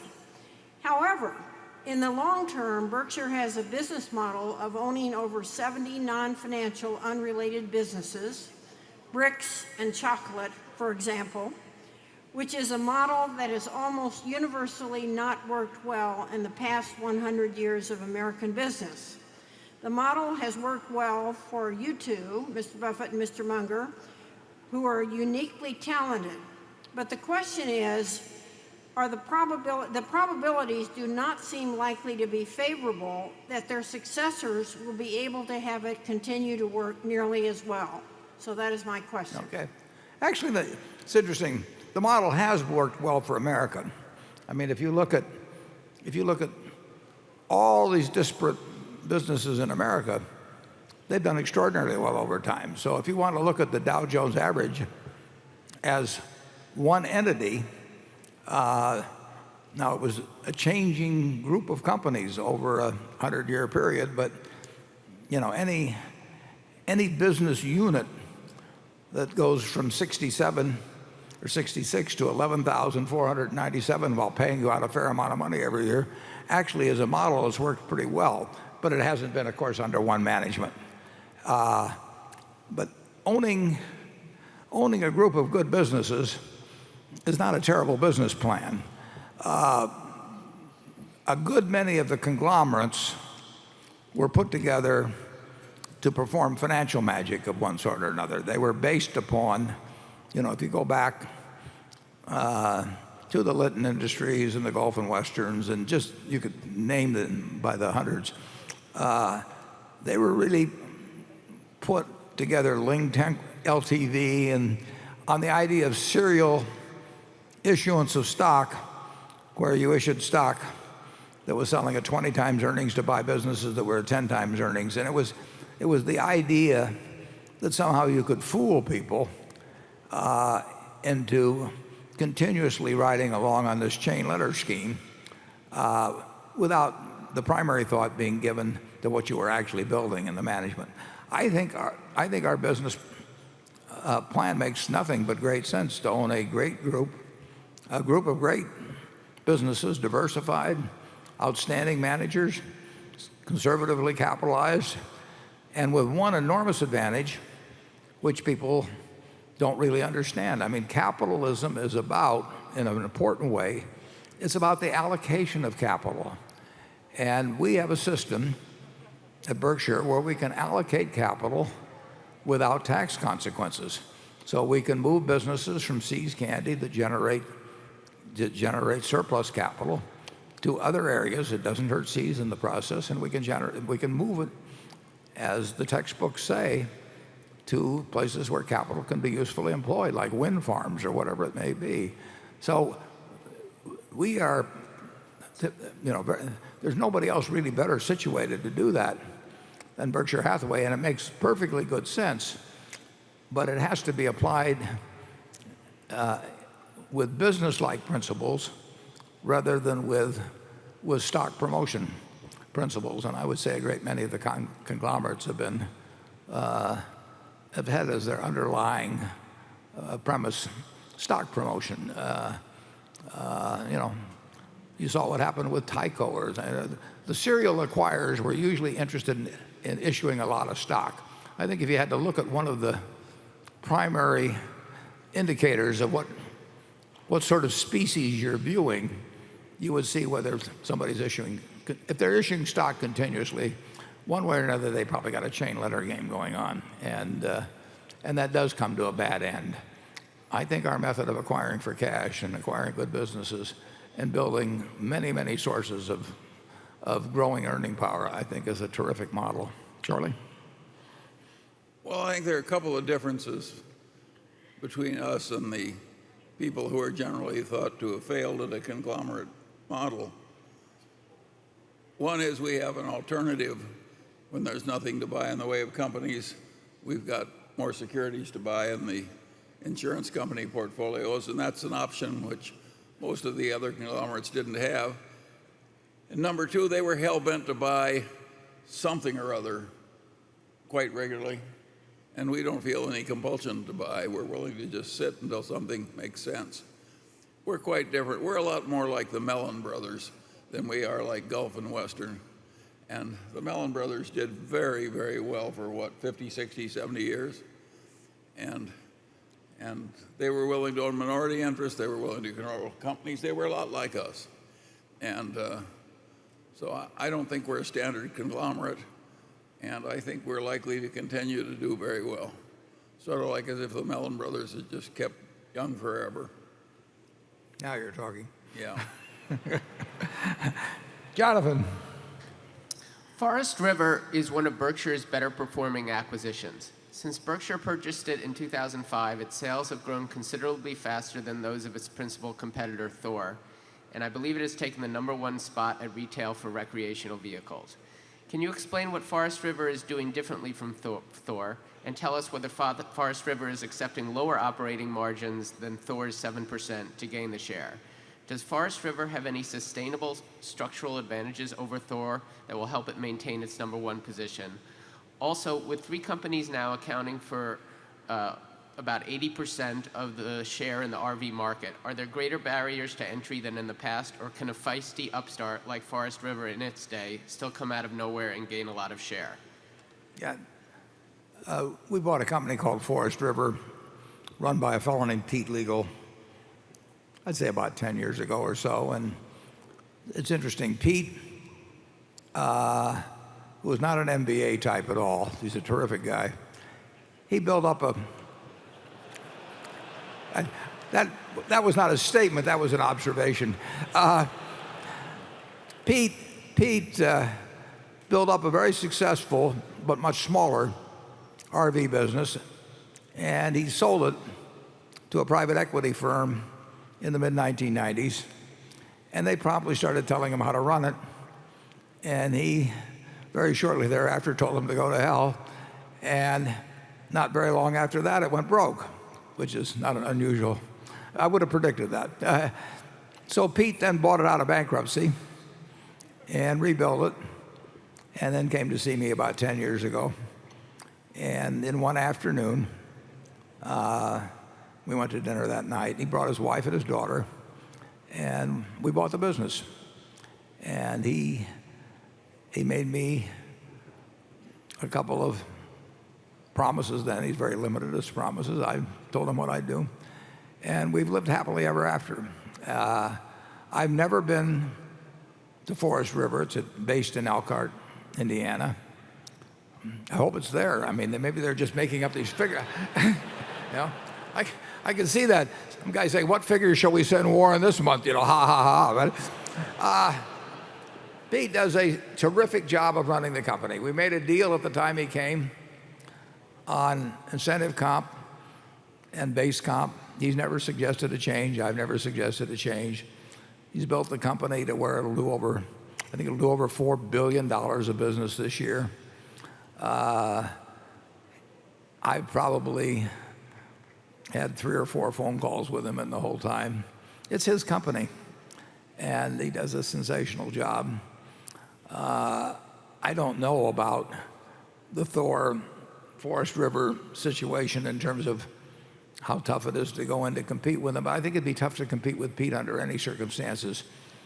His IT department for a $4 billion business consists of 6 people. He just knows what's going on in the place. And the important thing is that it's his company. I couldn't run an RV company, and we don't have anybody at headquarters that could run one. It's a tough business, and you do work on narrow margins. To get to your point on that, Johnny, it's a business that runs with maybe 11 or 12% gross margins and probably 5 to 6% of SG&A. So your margins are in that 6 or so percent range. We have a very good, both from his standpoint and from our standpoint, we worked out an incentive comp. Like I say, we worked it out that afternoon in Omaha when he came by. And it's worked for him. It's worked for us. You know, it couldn't be a better arrangement. I wish we had 20 like it, and probably most of our shareholders don't even know we own Forest River. But that is a company that will do $4 billion of business this year, and I'll bet we'll do more business over time. It's a leader in its industry. The industry is not going to go away, and maybe we can even sell a little insurance on RVs. So that's the story on Forest River. Station 10. Hi, Warren, Charlie. My name is Vishal Patel. I'm visiting from Toronto, Canada, and my question is about the oil sands. Can you please share with the audience your view on the oil sands industry and their impact on Berkshire Hathaway? Well, in terms of, are you thinking of the oil sands, or are you thinking of shale production? I'm thinking oil sands, Alberta. Alberta, yeah. Keystone XL. It's not a huge impact. We have a crane business at Marmon that does a lot of business in oil development generally, but certainly is active in the oil sands. We will not soon have a transmission operation that will cover 85% of Alberta. Alberta's a big place.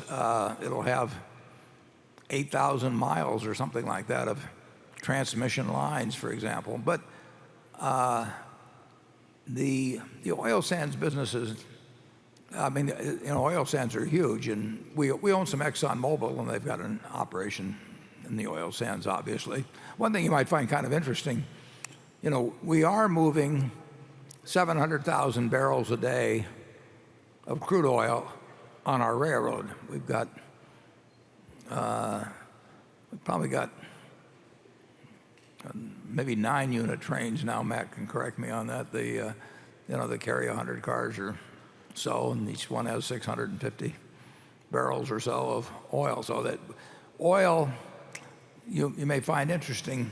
Not only is there a significant advantage in terms of the flexibility of where you take it, so that spreads are different in different places, and you can move it to refineries that you might otherwise have trouble moving to. Rail is flexible that way, but rail actually,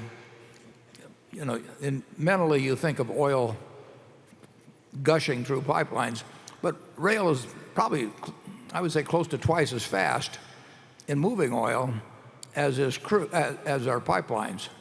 But we recently bought a company from Phillips 66. We got it in an exchange for our Phillips stock. We bought a specialty chemicals company, and its main product is a chemical additive that causes oil to move through pipelines about 10% faster than it would otherwise. So it may take a day off of a trip. So we're actually in the pipeline business in a small way, the crude pipeline business in a small way through that. I think the oil sands are an important asset for mankind. Obviously, there's a huge amount of oil there. They're an important asset for mankind, over the centuries to come. But I don't think it will dramatically change anything at Berkshire. Matt might have a different view on that. I'll ask Charlie to talk, and if Matt would like to say anything, I'd be glad to hear from him too. Well, but a lot of the oil sand production uses natural gas to produce the heavy oil. So it's a very peculiar thing. It's economic only if oil stays at a very high price, and it's delightfully economic only if natural gas is too cheap. So it's a very peculiar business, and it is good for mankind. But whether it's a great investment or not, I haven't the faintest idea. Matt, do you have anything to add on the crude situation there? Okay. We're at noon. I promised a group, some people, 6 years ago, I made a bet for charity on how a